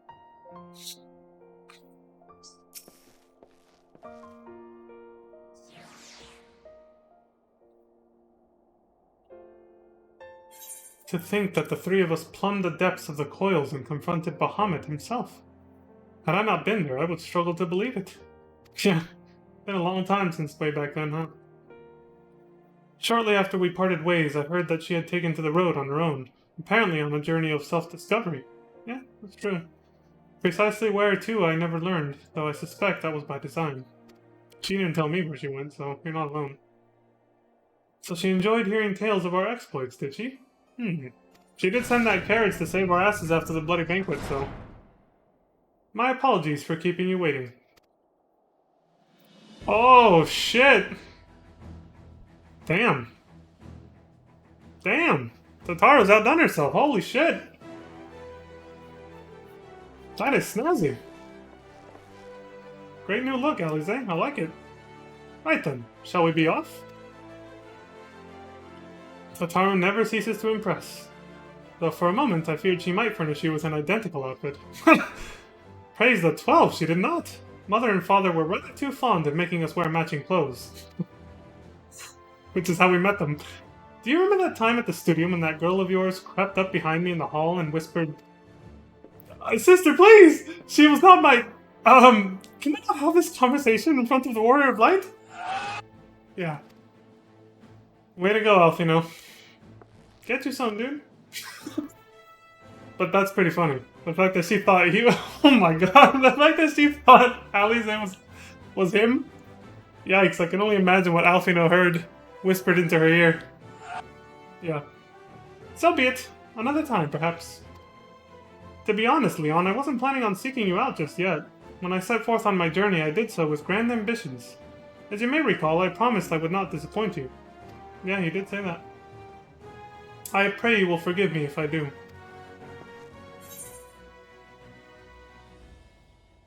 Well, I've been meaning to ask about the carriage, actually. I know it's a little off topic, but... Ah yes, the carriage that so fortuitously arrived to spirit us away from Ul'dah after the banquet. The driver informed me that I had my sister to thank for his presence in Ul'dah. How did you know to send help? Oh, drunken brass blades are even less discreet than sober ones. Unfortunately, by the time I learned of the plot, it was too late to do anything more. Frankly, I'm still amazed Bremont managed to find you. Yeah, so are we. He found us right as we came out of that damn tunnel.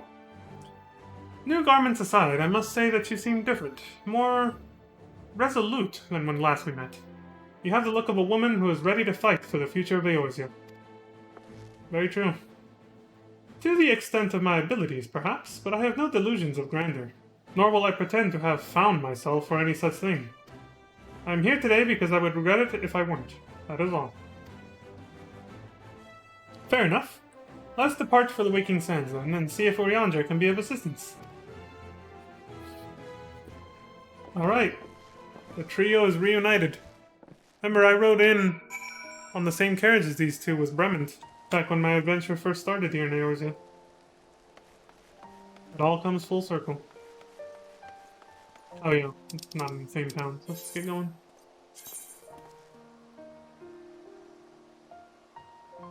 I don't think I have Vesper Bay tickets on this character, so... Oh,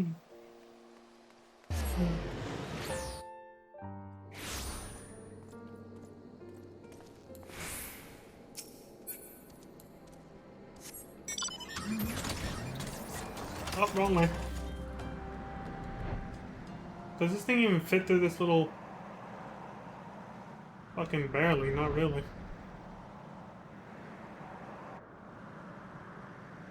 We lost the tip of one of our wings back there.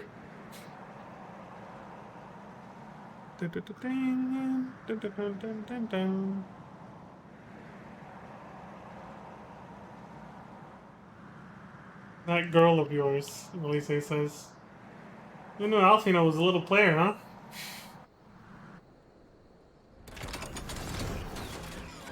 Dude's got chicks whispering naughty things into his ear. Well, unfortunately, Alize's here because thought it was him.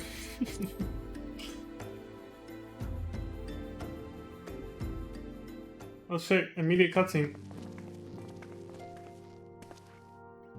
Urianger, apologies for calling upon you unannounced. Why, Master Alfino, would that the scholar had seen fit to grant me knowledge of thy coming. What bringeth thee and thine here this day? The warriors of darkness have returned. Pray allow us to explain.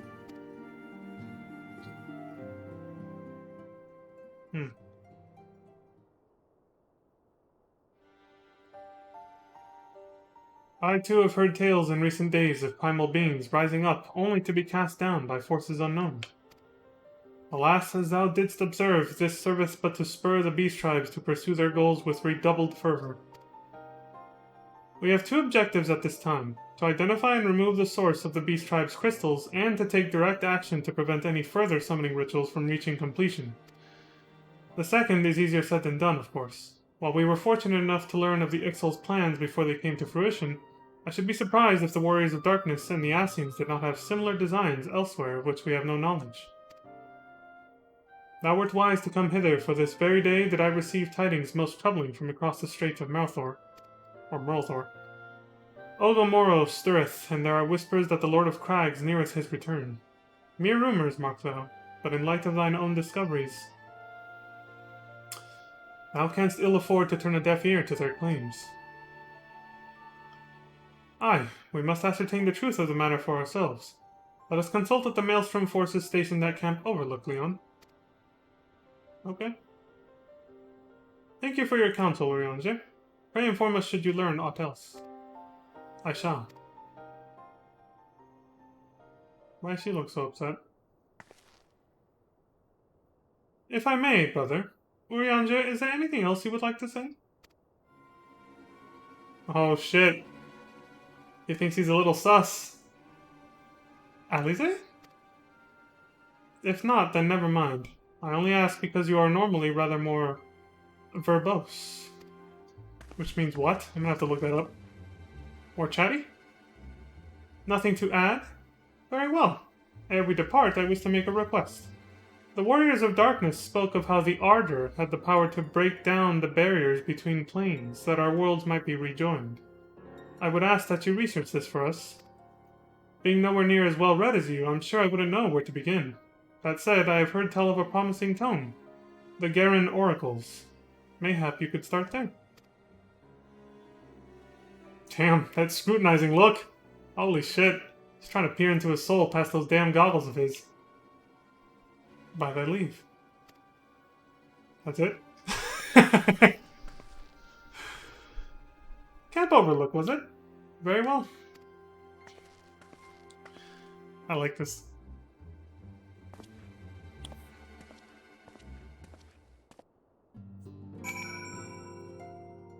Why so much suspicion on Urianger, Alize? He ain't never done anything wrong. It's cool. We shall speak anon, Leon. I prithee attend Master Alfina and Mistress Alize. Simone, esse. But we're watching you.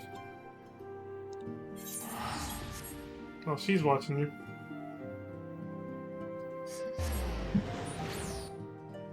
She's thinking he's a sussy baka.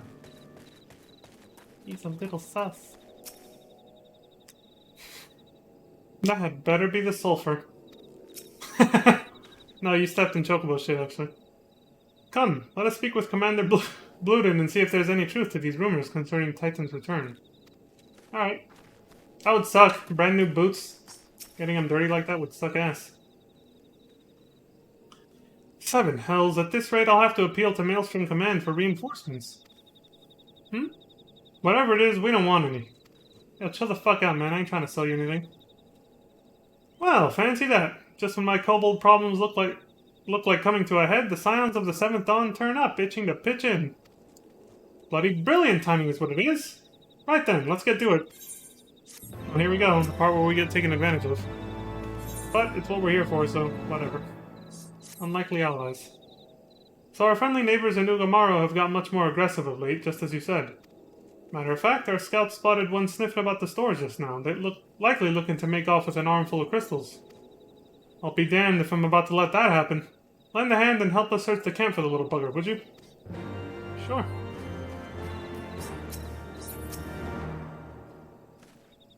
Our Maelstrom friends seem notably more agitated than when first we arrived. Do you happen to know why that might be? They're excited to see us. We can solve their problems for them. Oh, but that too. A kobold in the camp, you say? Yeah. That would appear to corroborate Urianger's information, yes. To be so reckless as to infiltrate a Maelstrom camp and draw attention to their efforts is passing strange. Well, there will be time to think on this later. For the present, we must do everything in our power to prevent Titan's summoning, and that means finding and questioning this kobold. Indeed.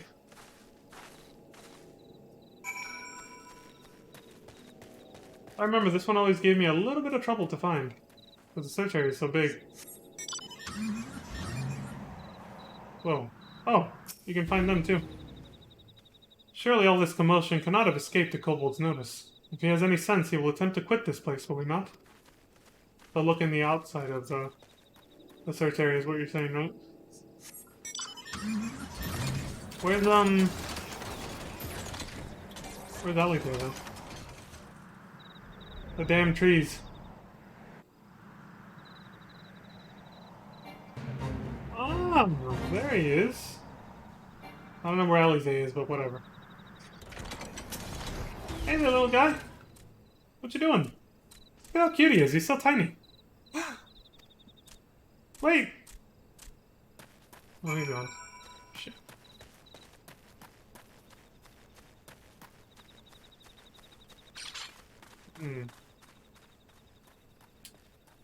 Where could he be hiding in this little... Oh, I see you.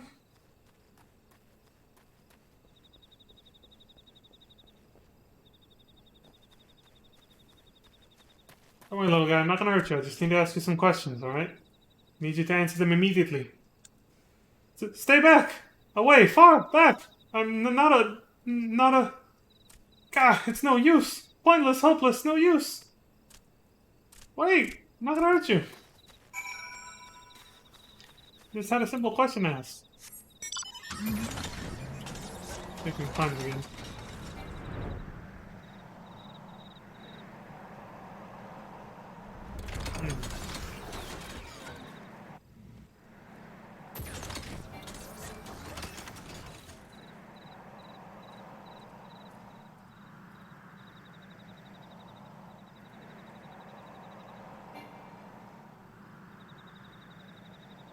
See shit through these trees. I did not expect to land with him. There we go. There he is. Look, I just had one simple question, man. Who is your daddy, and what does he do? But please, don't hurt me! I only wish to talk! Yes, just talk! Well, same here, buddy. Don't worry, I'm not gonna kill you. God! Oh man, he keeps freaking out. He's a cute little guy, but yeah, he keeps freaking the fuck out. Naturally, of course. I don't blame him, but... Hey, it's this little guy. The Lawful, I mean. It's the same guy we saw at Zelfatol. This was a stupid plan. Stupid! But if I tell no one, then everyone will. Hey. God, he found me again! What to do? I come in peace, only to talk. Speak, say, talk. So please, do not hurt me. So this is our wily kobold infiltrator, is it? No wonder the soldiers were on edge. You could very well give one a bruised knee. It's kind of throwing some shade there. Huzzah, we've got him. Fine work, Scions. So, little one, thought you could sneak into my camp, did you? Plotting to steal my crystals, were you? No! I came to talk, to ask for help. But when your soldiers saw me, they drew their weapons and shouted, and Now, let us all take a deep breath and discuss this like civilized individuals. What is your name, child? Pikmin Gabu of the 620th Order. At least, I will be a Pikmin. One day. Well met, Gabu. I am Alfino, and this is my sister, Alize. She just turns to look at him. Leon, the man who found you, is our friend. And now that you know our names, we can be friends too. Now, Commander Bluden here thinks you wanted to take his crystals, Gabu, but you said you came to ask for help. Why to us and not to your own people? What happened, Gabu? Can you tell us?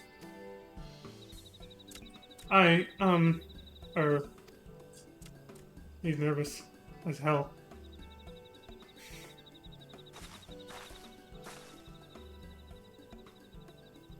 No one is going to hurt you, alright? Not while we're here. I promise.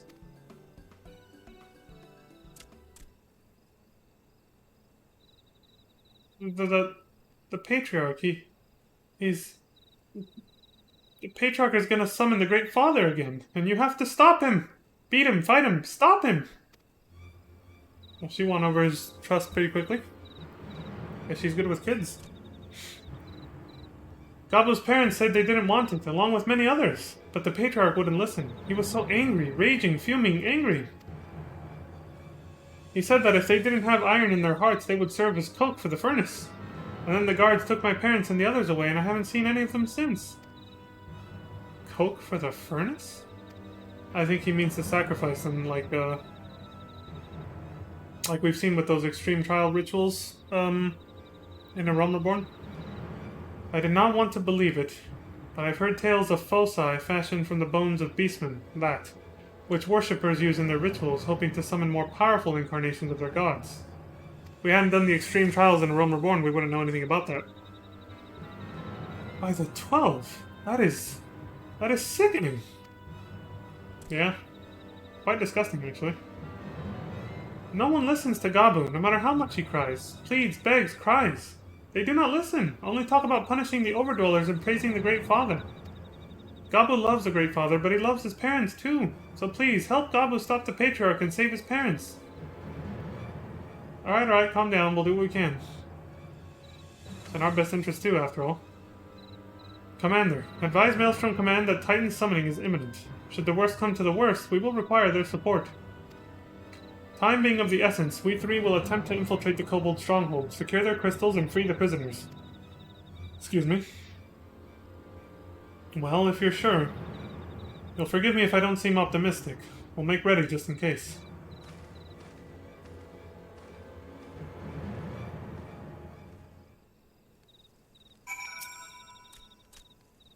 I tried talking to the others, but they wouldn't listen. So even though I was afraid, I came here. Oh, he's desperate then, if he's seeking help from us. Do you know that there are collectors who will pay a fortune for Beastman ritual artifacts? It is perverse.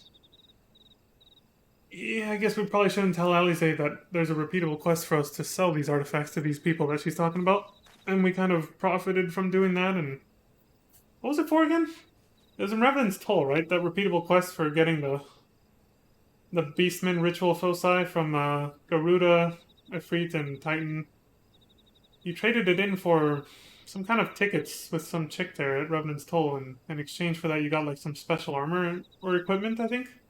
Like artifact armor, I think? Like upgraded artifact armor, not the regular one. So we'll just keep that a secret from Alize.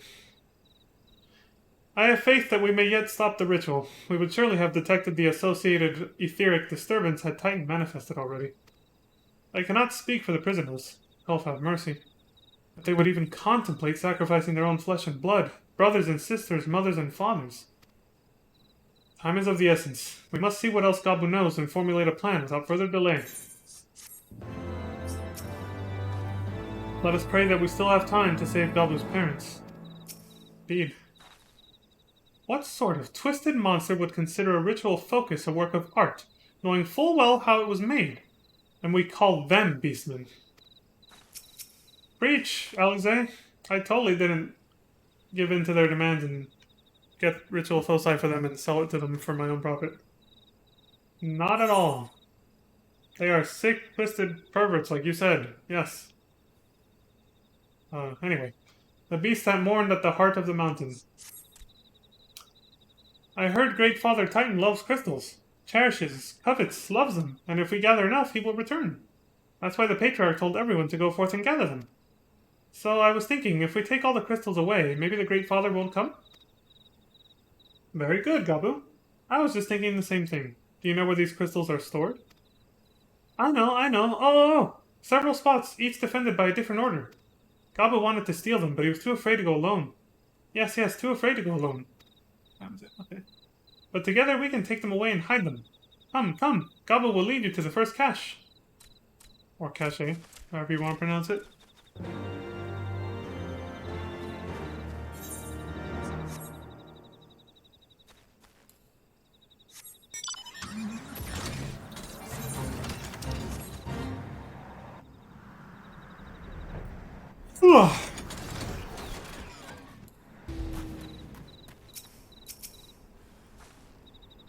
That hardly seems fair. Then again, they only have themselves to blame.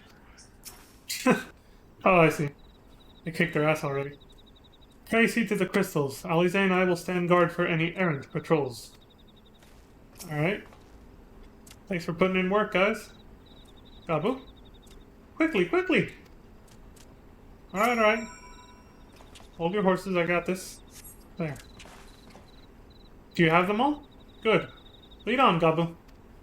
This way, this way!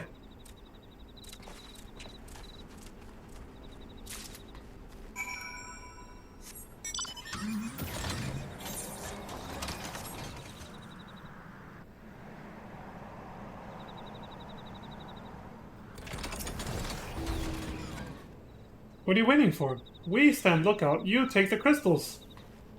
Alright, my bad. If they find us, you'll protect me, won't you? Of course. If I did not know any better, I would say this crate was... What? Something wrong? Time is short. If you have the crystals, we should move on to the next cache.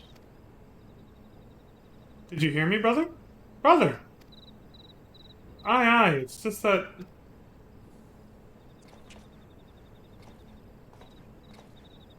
I'm quite certain that crate once bore Ishgardian seals. Someone took great pains to remove all traces, but enough remains to make out the pattern. See for yourself. I struggle to imagine kobolds traveling to Kurthus to obtain crystals, much less bothering to conceal their origins. I suspect these crystals were smuggled into Vilbrand by another party. Most likely a pawn of the Asians, as Thancred speculated. Possible traitor in our midst again? I don't understand. Who are the Asians? Do they worship Great Father Titan too? Not really.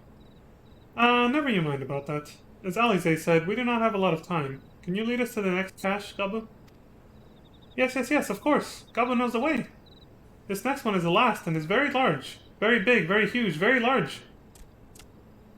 Okay, there he goes.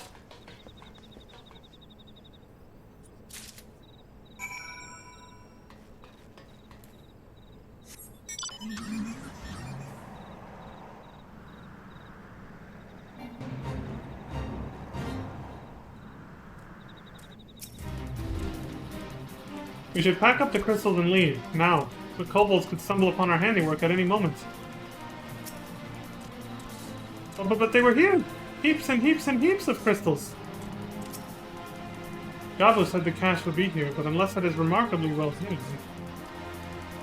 Oops. Meant to target this.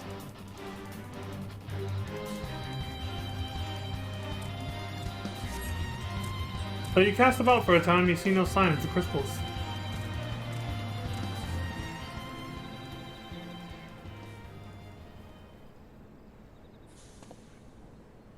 And found it. What about you, Leon? Any luck? I don't see shit, dude.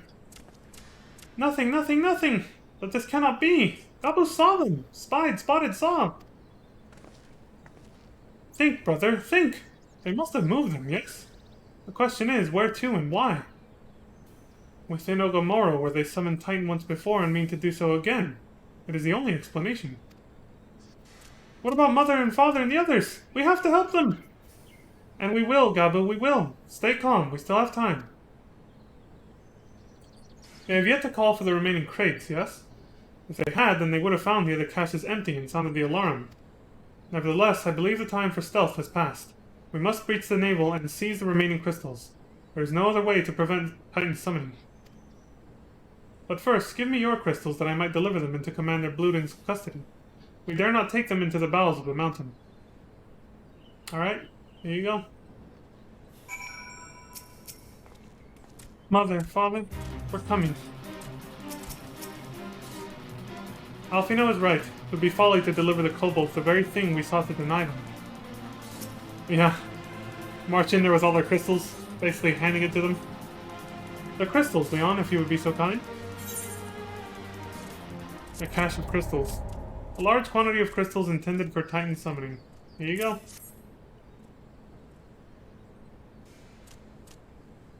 Thank you. I shall deliver them to Camp Overlook for safekeeping and brief Commander Bluden on the situation. Pray go on ahead. As I recall, there is an aetherite within the Ugamara mines that should deliver you to the navel. Gabu doubtless knows the way. Wait for me there. I shall rejoin you anon. Strange. I would have thought you eager to remain in the thick of the action. But if this is what you would prefer, then Godspeed, brother. This way, this way! Well, maybe he realizes that you're probably better suited for combat and he's better suited for diplomacy, so he doesn't mind hanging back once in a while now.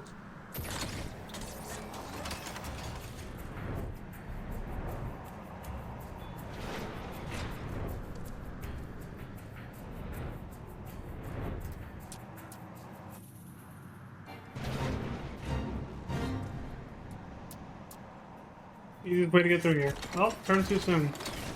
Or too late, actually. There it is.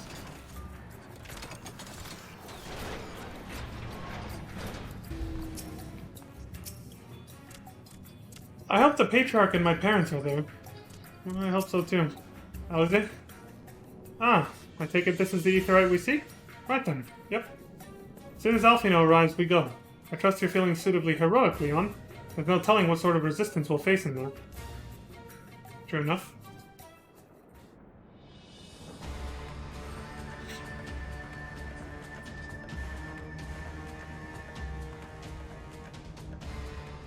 Quickly, you clods! Briskly, swiftly, quickly! I will not suffer any further delays. Second Order Patriarch Zada.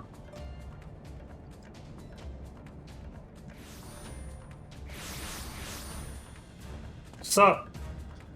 Lay down your arms and surrender. We have your crystals. There will be no summoning this day. What he said.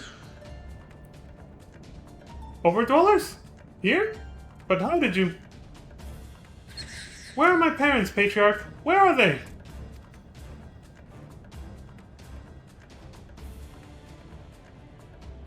No.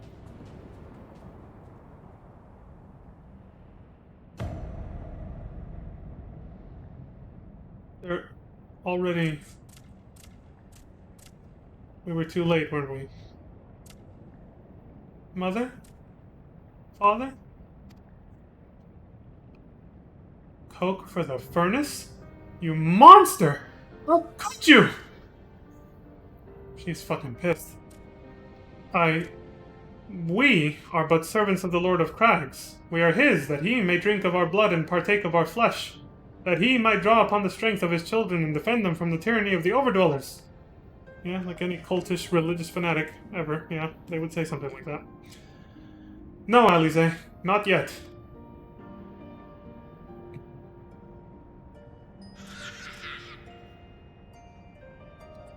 I understand, Patriarch.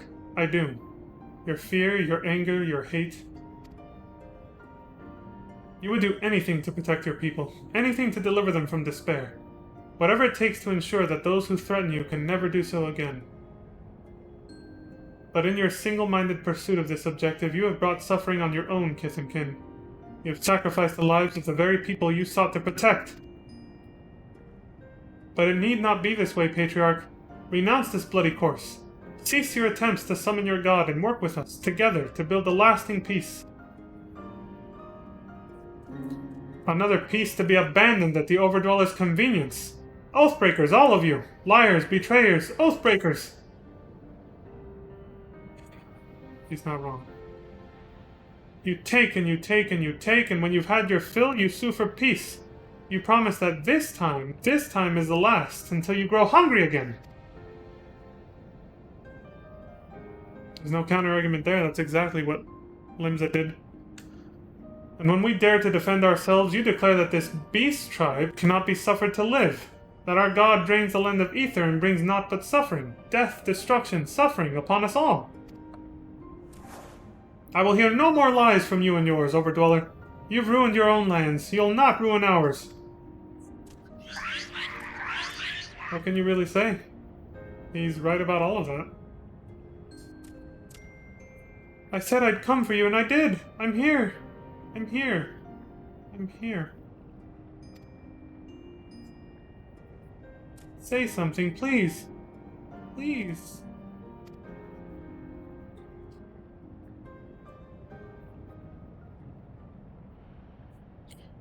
Please! Oh, shit.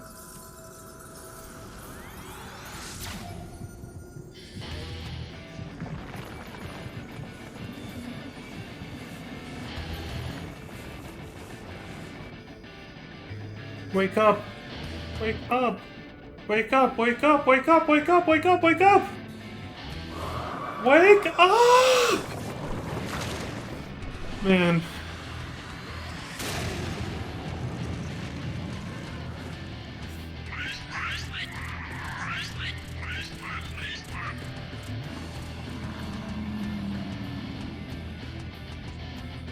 Not a coincidence. Look at who his anger's directed at, though.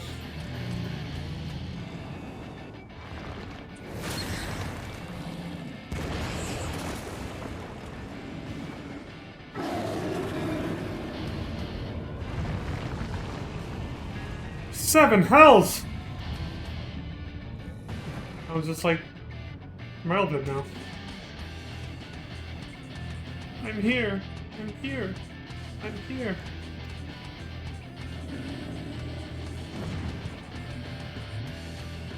Oh shit!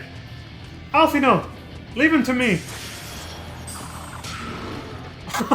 Flung a carbuncle at him?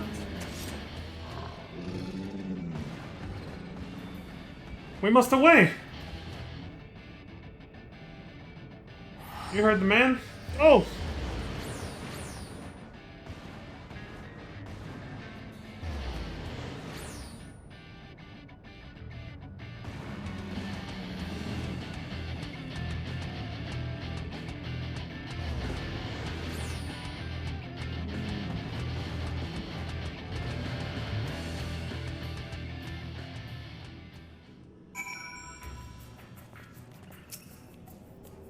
He's breathing and I don't see any injuries, but I can't seem to wake him.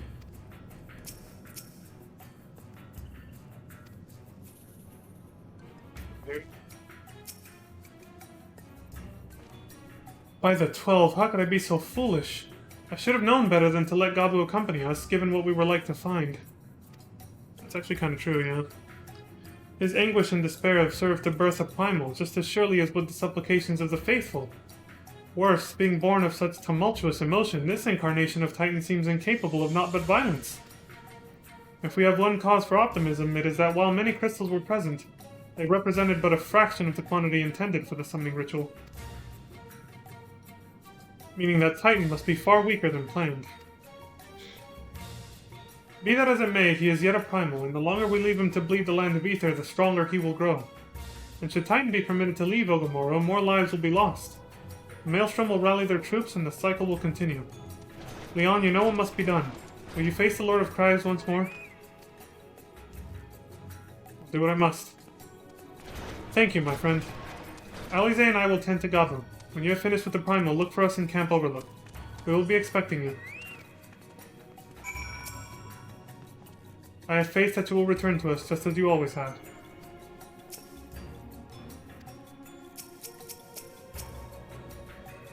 Fight well, Leon. Fight well.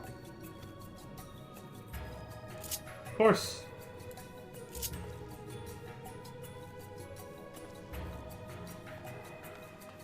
From Titan and the Naval, they're gonna think I did that to them. The bow. I was actually just to Alize and Alfina. Alright. I'm gonna take his ass out. Again, I guess.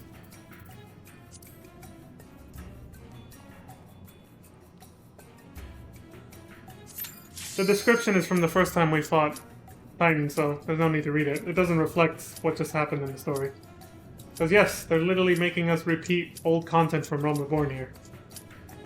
It's just the same trial from back then. Level 50 and everything. It was kind of weird, doesn't it? I felt pretty weird when I first went through this. I was like, are we really having to redo this trial again? They couldn't have just made it like a quest battle to make it a little different or something? No. Same thing. Again. Same exact trial. But, maybe not.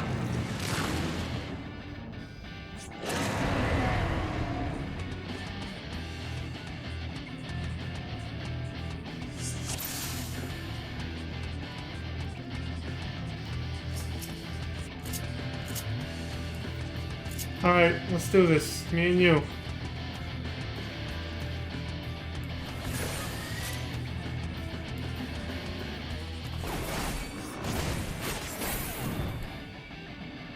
I'm here, I'm here, I'm here! I said I'd come, I said I'd come, I said I'd come! I'm here, I'm here, I'm here! Those are not his usual lines, are they?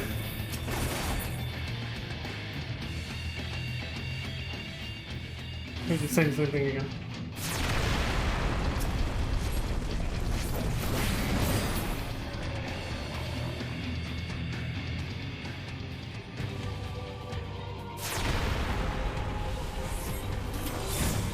Mother, father, I can't find you.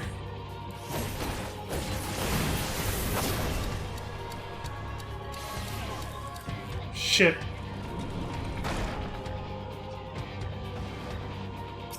Can't do a damn thing. Wake up! It's like we're fighting the kids' emotions, essentially. I'll be stuck in this for a little while. There we go.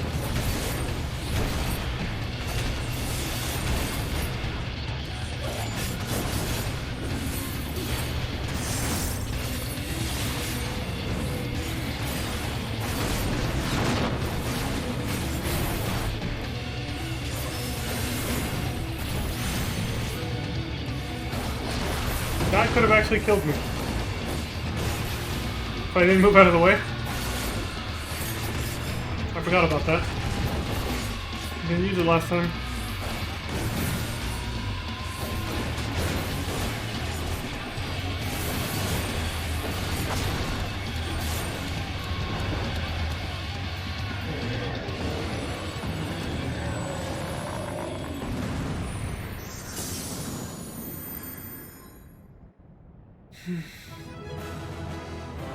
Where are you?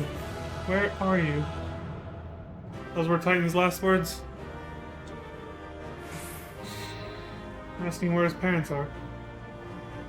That was bad, man. Hardly feels like much of a victory.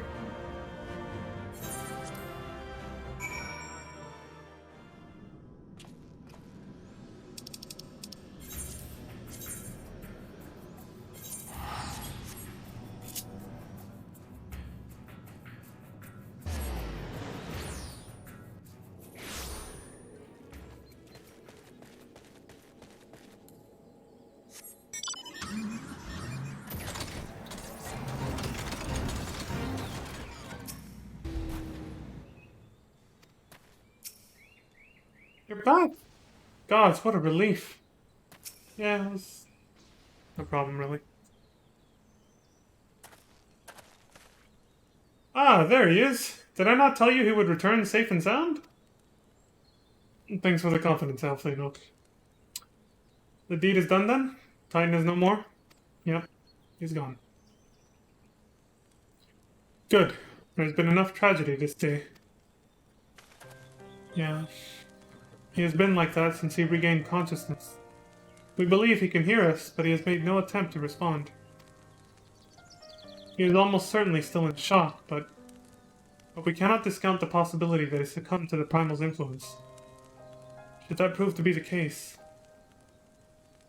he must be put to death like any other thrall. Such is the Alliance's policy, yes? You have the right of it. But we must not rush to conclusions. After all, we once feared that Izael's followers were beyond reason, and many have since laid down their arms and accepted Ishgard's peace. And she turned herself into a primal that time, so... you never know. We can but watch, wait, and pray. Yep. Beast that mourned at the heart of the mountain.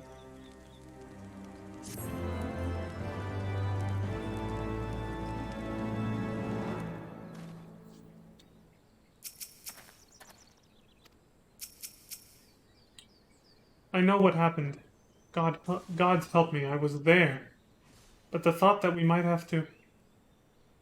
7 hells, he's just a child.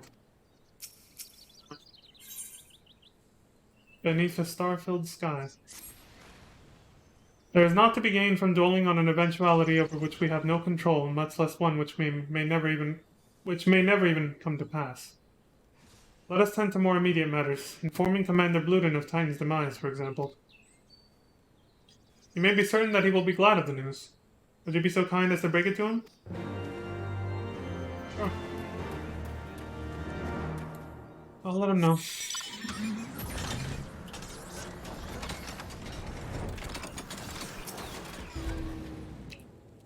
Ah, you're a sight for sore eyes. When the others came back without you, I feared the worst. But they said you had matters well in hand. Well, yeah, you could say that, I suppose. All settled then, is it? I'm glad to hear it, but not half as glad as my men will be, believe you me. Regardless of whether or not he was summoned properly, a primal's a primal, and there ain't a soul in the maelstrom that hasn't lost a friend to one. Don't get me wrong, we were all prepared to do our part, but we weren't so naive as to think we'd live to tell a tale. Thankfully, of course, it didn't come to that, which, my friend, sounds to me like cause for celebration.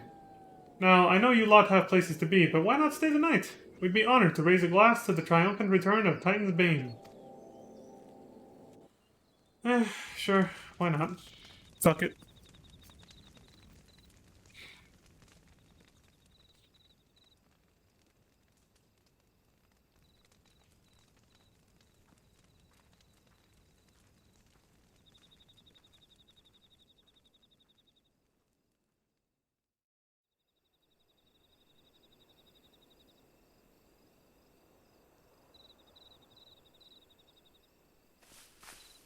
Who goes there? Easy, Alize. It's just me. Oh, it's you. Forgive me for straying from the camp. He hasn't been feeling too welcome, to say the least. I thought a change of scenery might do him good. But, alas.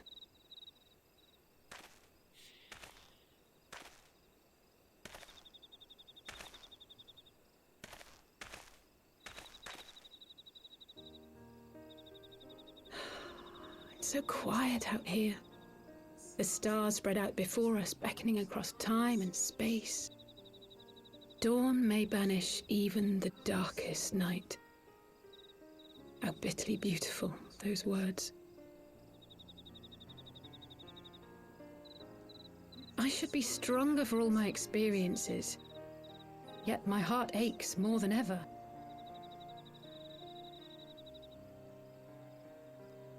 I never understood why Grandfather gave his life that day. I thought that if I came here, I would find the answers I needed. But when I finally laid eyes on the land he sacrificed everything to save, saw firsthand the bickering, the pettiness, I was disappointed. I was angry. I could not fathom how these people were more deserving of his love than his family, than me. But when Grandfather revealed the whole truth of the calamity to us, I finally understood. And I resolved there and then to continue his legacy in my own way. My travels have been enlightening, but I cannot say that I have enjoyed them. I have lost count of the many petty crises that I was helpless to resolve and of the people whose actions I could not understand. There were others, of course. Good people. People with whom I felt a kinship, whose lives I could not save. I found myself asking what it was all for. Why try if I was doomed to fail in the end? But then I recalled Grandfather's words to my father, years ago, before he left Charlayan behind forever. To ignore the plight of those one might conceivably save is not wisdom, it is indolence. We must all protect that which we hold most dear in the manner of our own choosing. We have to try, do we not? Of course, it's one thing to try and another to do. There were times while I was tracking the warriors of darkness when I faltered, when I was afraid. But then I thought of my brother, of Urianger, of you.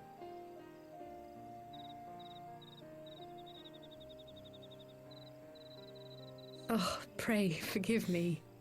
This conversation has been rather one-sided, hasn't it? Mayhap you could recount some of your adventures in Ishgard. It's alright, Alize, I like to listen. But people say I'm a good listener, even though I tend to ramble a lot too. I traveled far and wide with two companions, Stinian and Azael, who were very yada yada. Under some rather unique circumstances, I had the pleasure to find alongside Sir Emrick. When Alfino and I came at last to the Dravanian hinterlands... Huh, a tough one. What should I tell her about?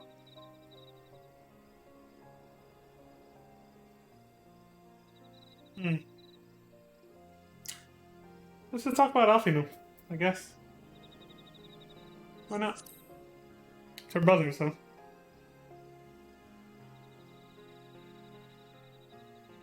We had no clear memories of our life in the hinterlands, having returned to the motherland as infants.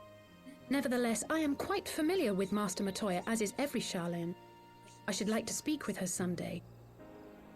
'Twould not surprise me if Alphino's recent maturation was at least somewhat due to her sage guidance. I would never tell him this, of course, but there have been moments when I've caught myself thinking of him as an elder brother. Oh, shit! Alfino's making progress, then. The dreams of so many rest on your shoulders, Warrior of Light. As long as the sun rises, we can but carry on, for the sake of those we hold dear.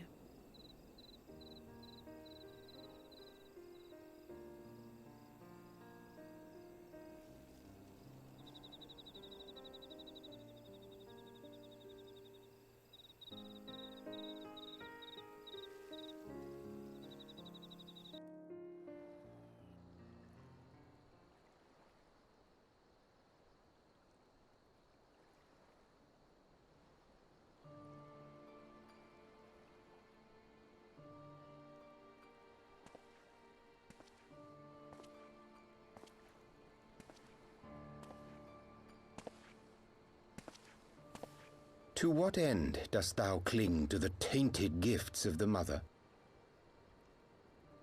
Every tool has its purpose. Even this.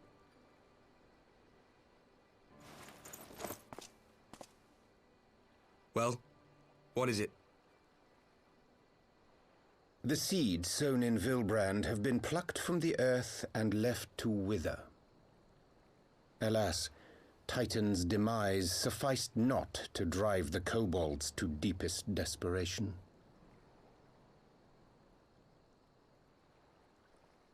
What did the man in white have to say? That we are to proceed as he did first set forth. Well, that's easy for him to say! It's not his bloody world on the brink of destruction, is it?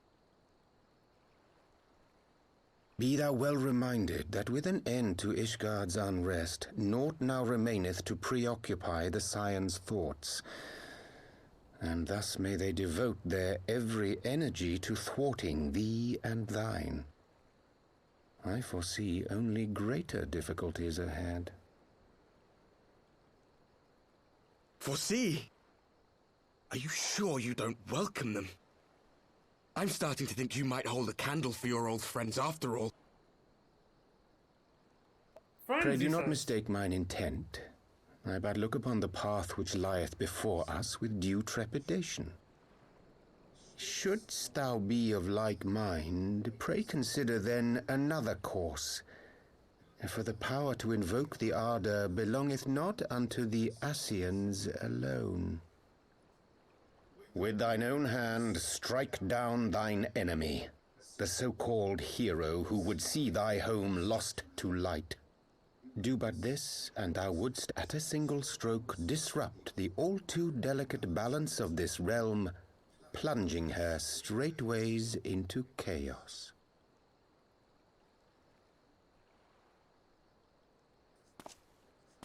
You do realize what you're suggesting, yes? To ignore the plight of those one might conceivably save is not wisdom, it is indolence. The words of my teacher, and a creed I hold close to my heart. Alize literally just read that quote to us. The great Louis Swan.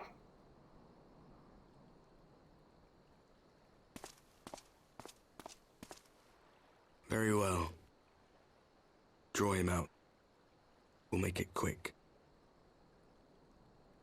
It shall be done.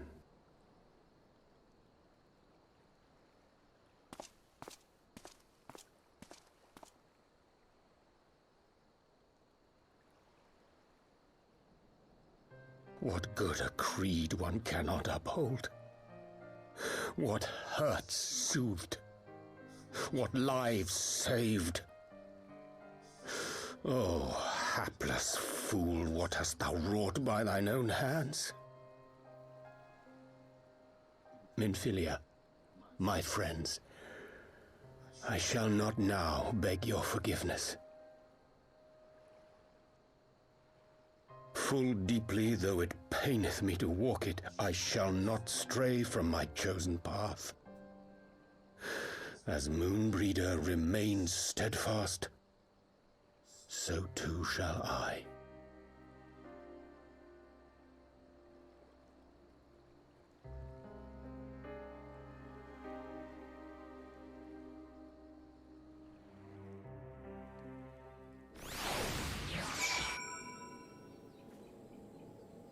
So now they're plotting my murder. And Orianger's helping him. Oh, he's the one who gave him the idea, actually. But why? Why would that be?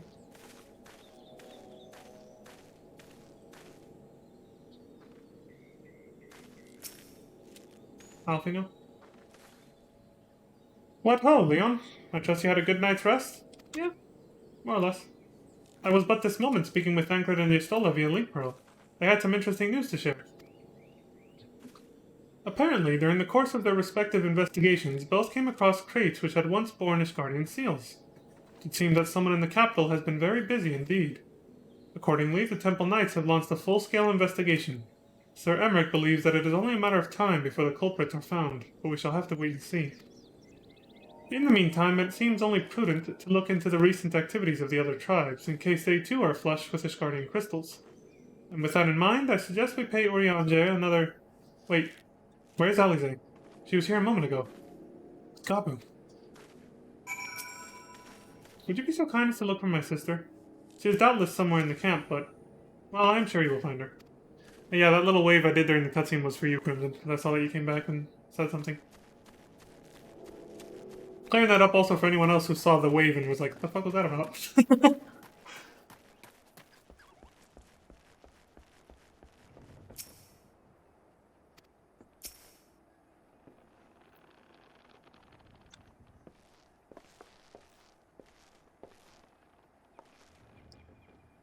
Ah, let me guess. It's time to leave, isn't it? Yeah. The sun just rose. Time to go. My apologies for disappearing again. If it is any consolation, I've already packed my things. How is he?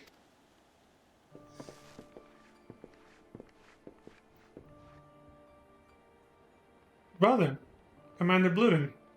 Something tells me you're not solely here out of concern for his welfare. But to answer your question, there has been no change. He will not speak or eat. I'm not even sure if he slept. If he did, he seems none the better for it. He just shuffles about with that same expression on his face. You will look after him, won't you, Commander? And treat him with every kindness? He's still in there, I know it. Beneath the anguish and the despair, he's still fighting with all his heart. He deserves to be given that chance. Until he comes back to us, until we know for certain what has become of him. Aye, you needn't worry. If he hadn't risked his neck to warn us and help you secure the better part of the crystals, this could have turned out a damn sight worse than it did. We'll not soon forget that, nor will Maelstrom Command. Plus, he's not a threat to anyone. I'm so sorry, Gabu. I truly am. I should never have been made to. And I know I cannot possibly understand. Mayhap there is nothing I can do or say. The pain, the anger, the helplessness. Hold fast to the memories of better times. Remember them as they were. And when it hurts so much your heart feels fit to burst, let it burst. Let it burst and fill up again with your love for them, and never ever forget. Come along, little one. I will remember them. And you, Alize. Thank you. You talk?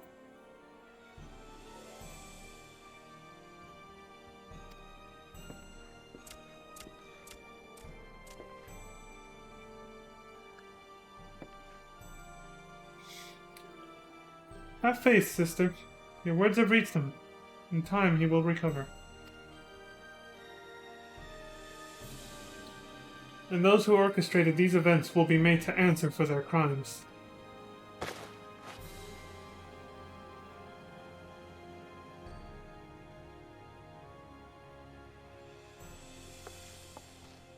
A 1,000 times over, aye. There will be a reckoning.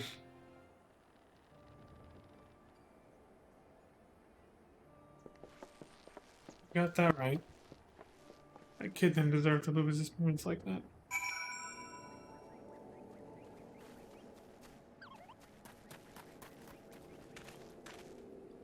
Ooh, okay. Back to the Waking Sands we go, I guess.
We have heard the glad tidings from Ogamoro, my friends. By the grace of the 12 and your most valiant efforts, the people of Limsa Lamensa may rest easy.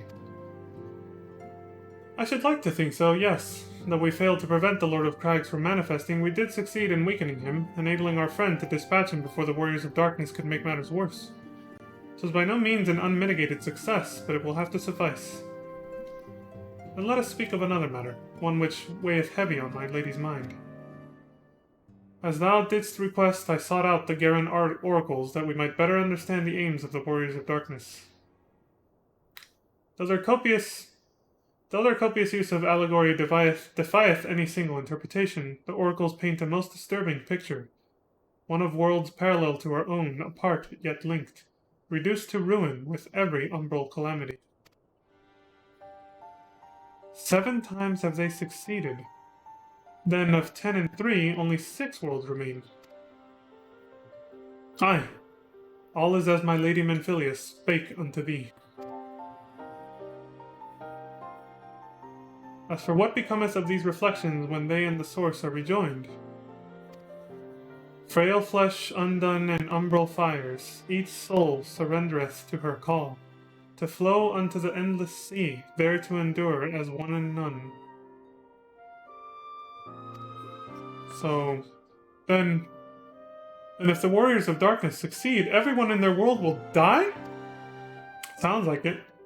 In essence, aye. The verse speaketh of the renunciation of the flesh and subsequent return to the life stream. That's what it sounded like, yeah.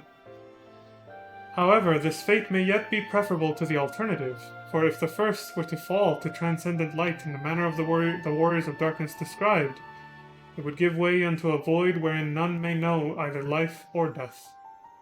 Just like the 13th. The actual void of darkness. Far better to die, they reason, for in death there is life. The essence of a soul which returneth unto the source may be born anew. Saved. Such at least is their belief, I surmise. If that is true, then... God, no one should ever have to make such a choice. Ere we speak further on this subject, I should I would share with thee another recent discovery. It would seem that several sizable shipments of crystals have been delivered into the hands of certain Alamegan parties. Alamegans? Strange. And you believe this to be the work of the same Ishgardian smugglers who supplied the beast tribes? I know beyond the shadow of a doubt. And lest thou wonder at their motive, I would remind you that the Ascians did once attempt to bring about the summoning of Rhalgr. Really? The individuals who took receipt of these shipments are refugees belonging to a group devoted to the cause of Alamegan liberation. Because they believe in their main god is of the 12, is Rhalgr, the Destroyer. It may also interest thee to know that their Ishgardian suppliers appear to be none other than the remnants of Elaine, or however they said her name, that one time they voiced it. Elaine Huayu's network of spies. I remember the last name at least. Huayu. Surely you jest. And yet, it is not so surprising. Bereft of leadership and hunted by the Alliance, I can well imagine such villains being desperate enough to conspire with the Ascians. Assuming they even know, or care, who their new employers are. All of which is irrelevant. Forgive me, we must seek out the resistance group which received the crystals without delay. Leon, Alize, will you come with me to Little Alamigo? We're right behind you, buddy. Yes, of course. I should like to hear what they have to say for themselves. First hand. May you ever walk in the light of the crystal. Thanks, Rianju.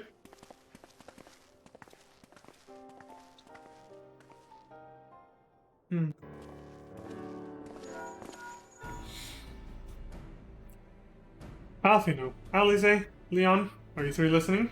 Good. I have tidings. The Temple Knights raided the smugglers' warehouses less than an hour ago. A cursory interrogation of the prisoners yielded confirmation that they were in the employ of, and I hope you are sitting down, a man in black robes. Then you have them? And the crystals too? What few remained, aye. Regrettably, it would seem they dispatched one final shipment in the hours before we struck. It was bound for Little Amigo, we were told, where it will be received by members of a local resistance group. Since Sir Emrick's men no longer have need of my services, I have a mind to head that way. As do we, by happy coincidence. We learned of the shipments but a few moments ago. Ha! And there I was thinking I might finally be one step ahead of the Warrior of Light and his little helpers. Ah, wait a moment. There is more. And I defy you not to be surprised by this revelation. The leader of the Ishgardian smugglers was formerly in the employ of one Elaine Huayu, the infamous Ivy herself. Once again, Thancred, I fear I must inform you that... Thancred, with whom else have you shared this information? About the smugglers? No one. As I think I mentioned, the raid was less than an hour ago. I was planning to contact you stolen next, but is there someone else you would have me notify first? No, there isn't.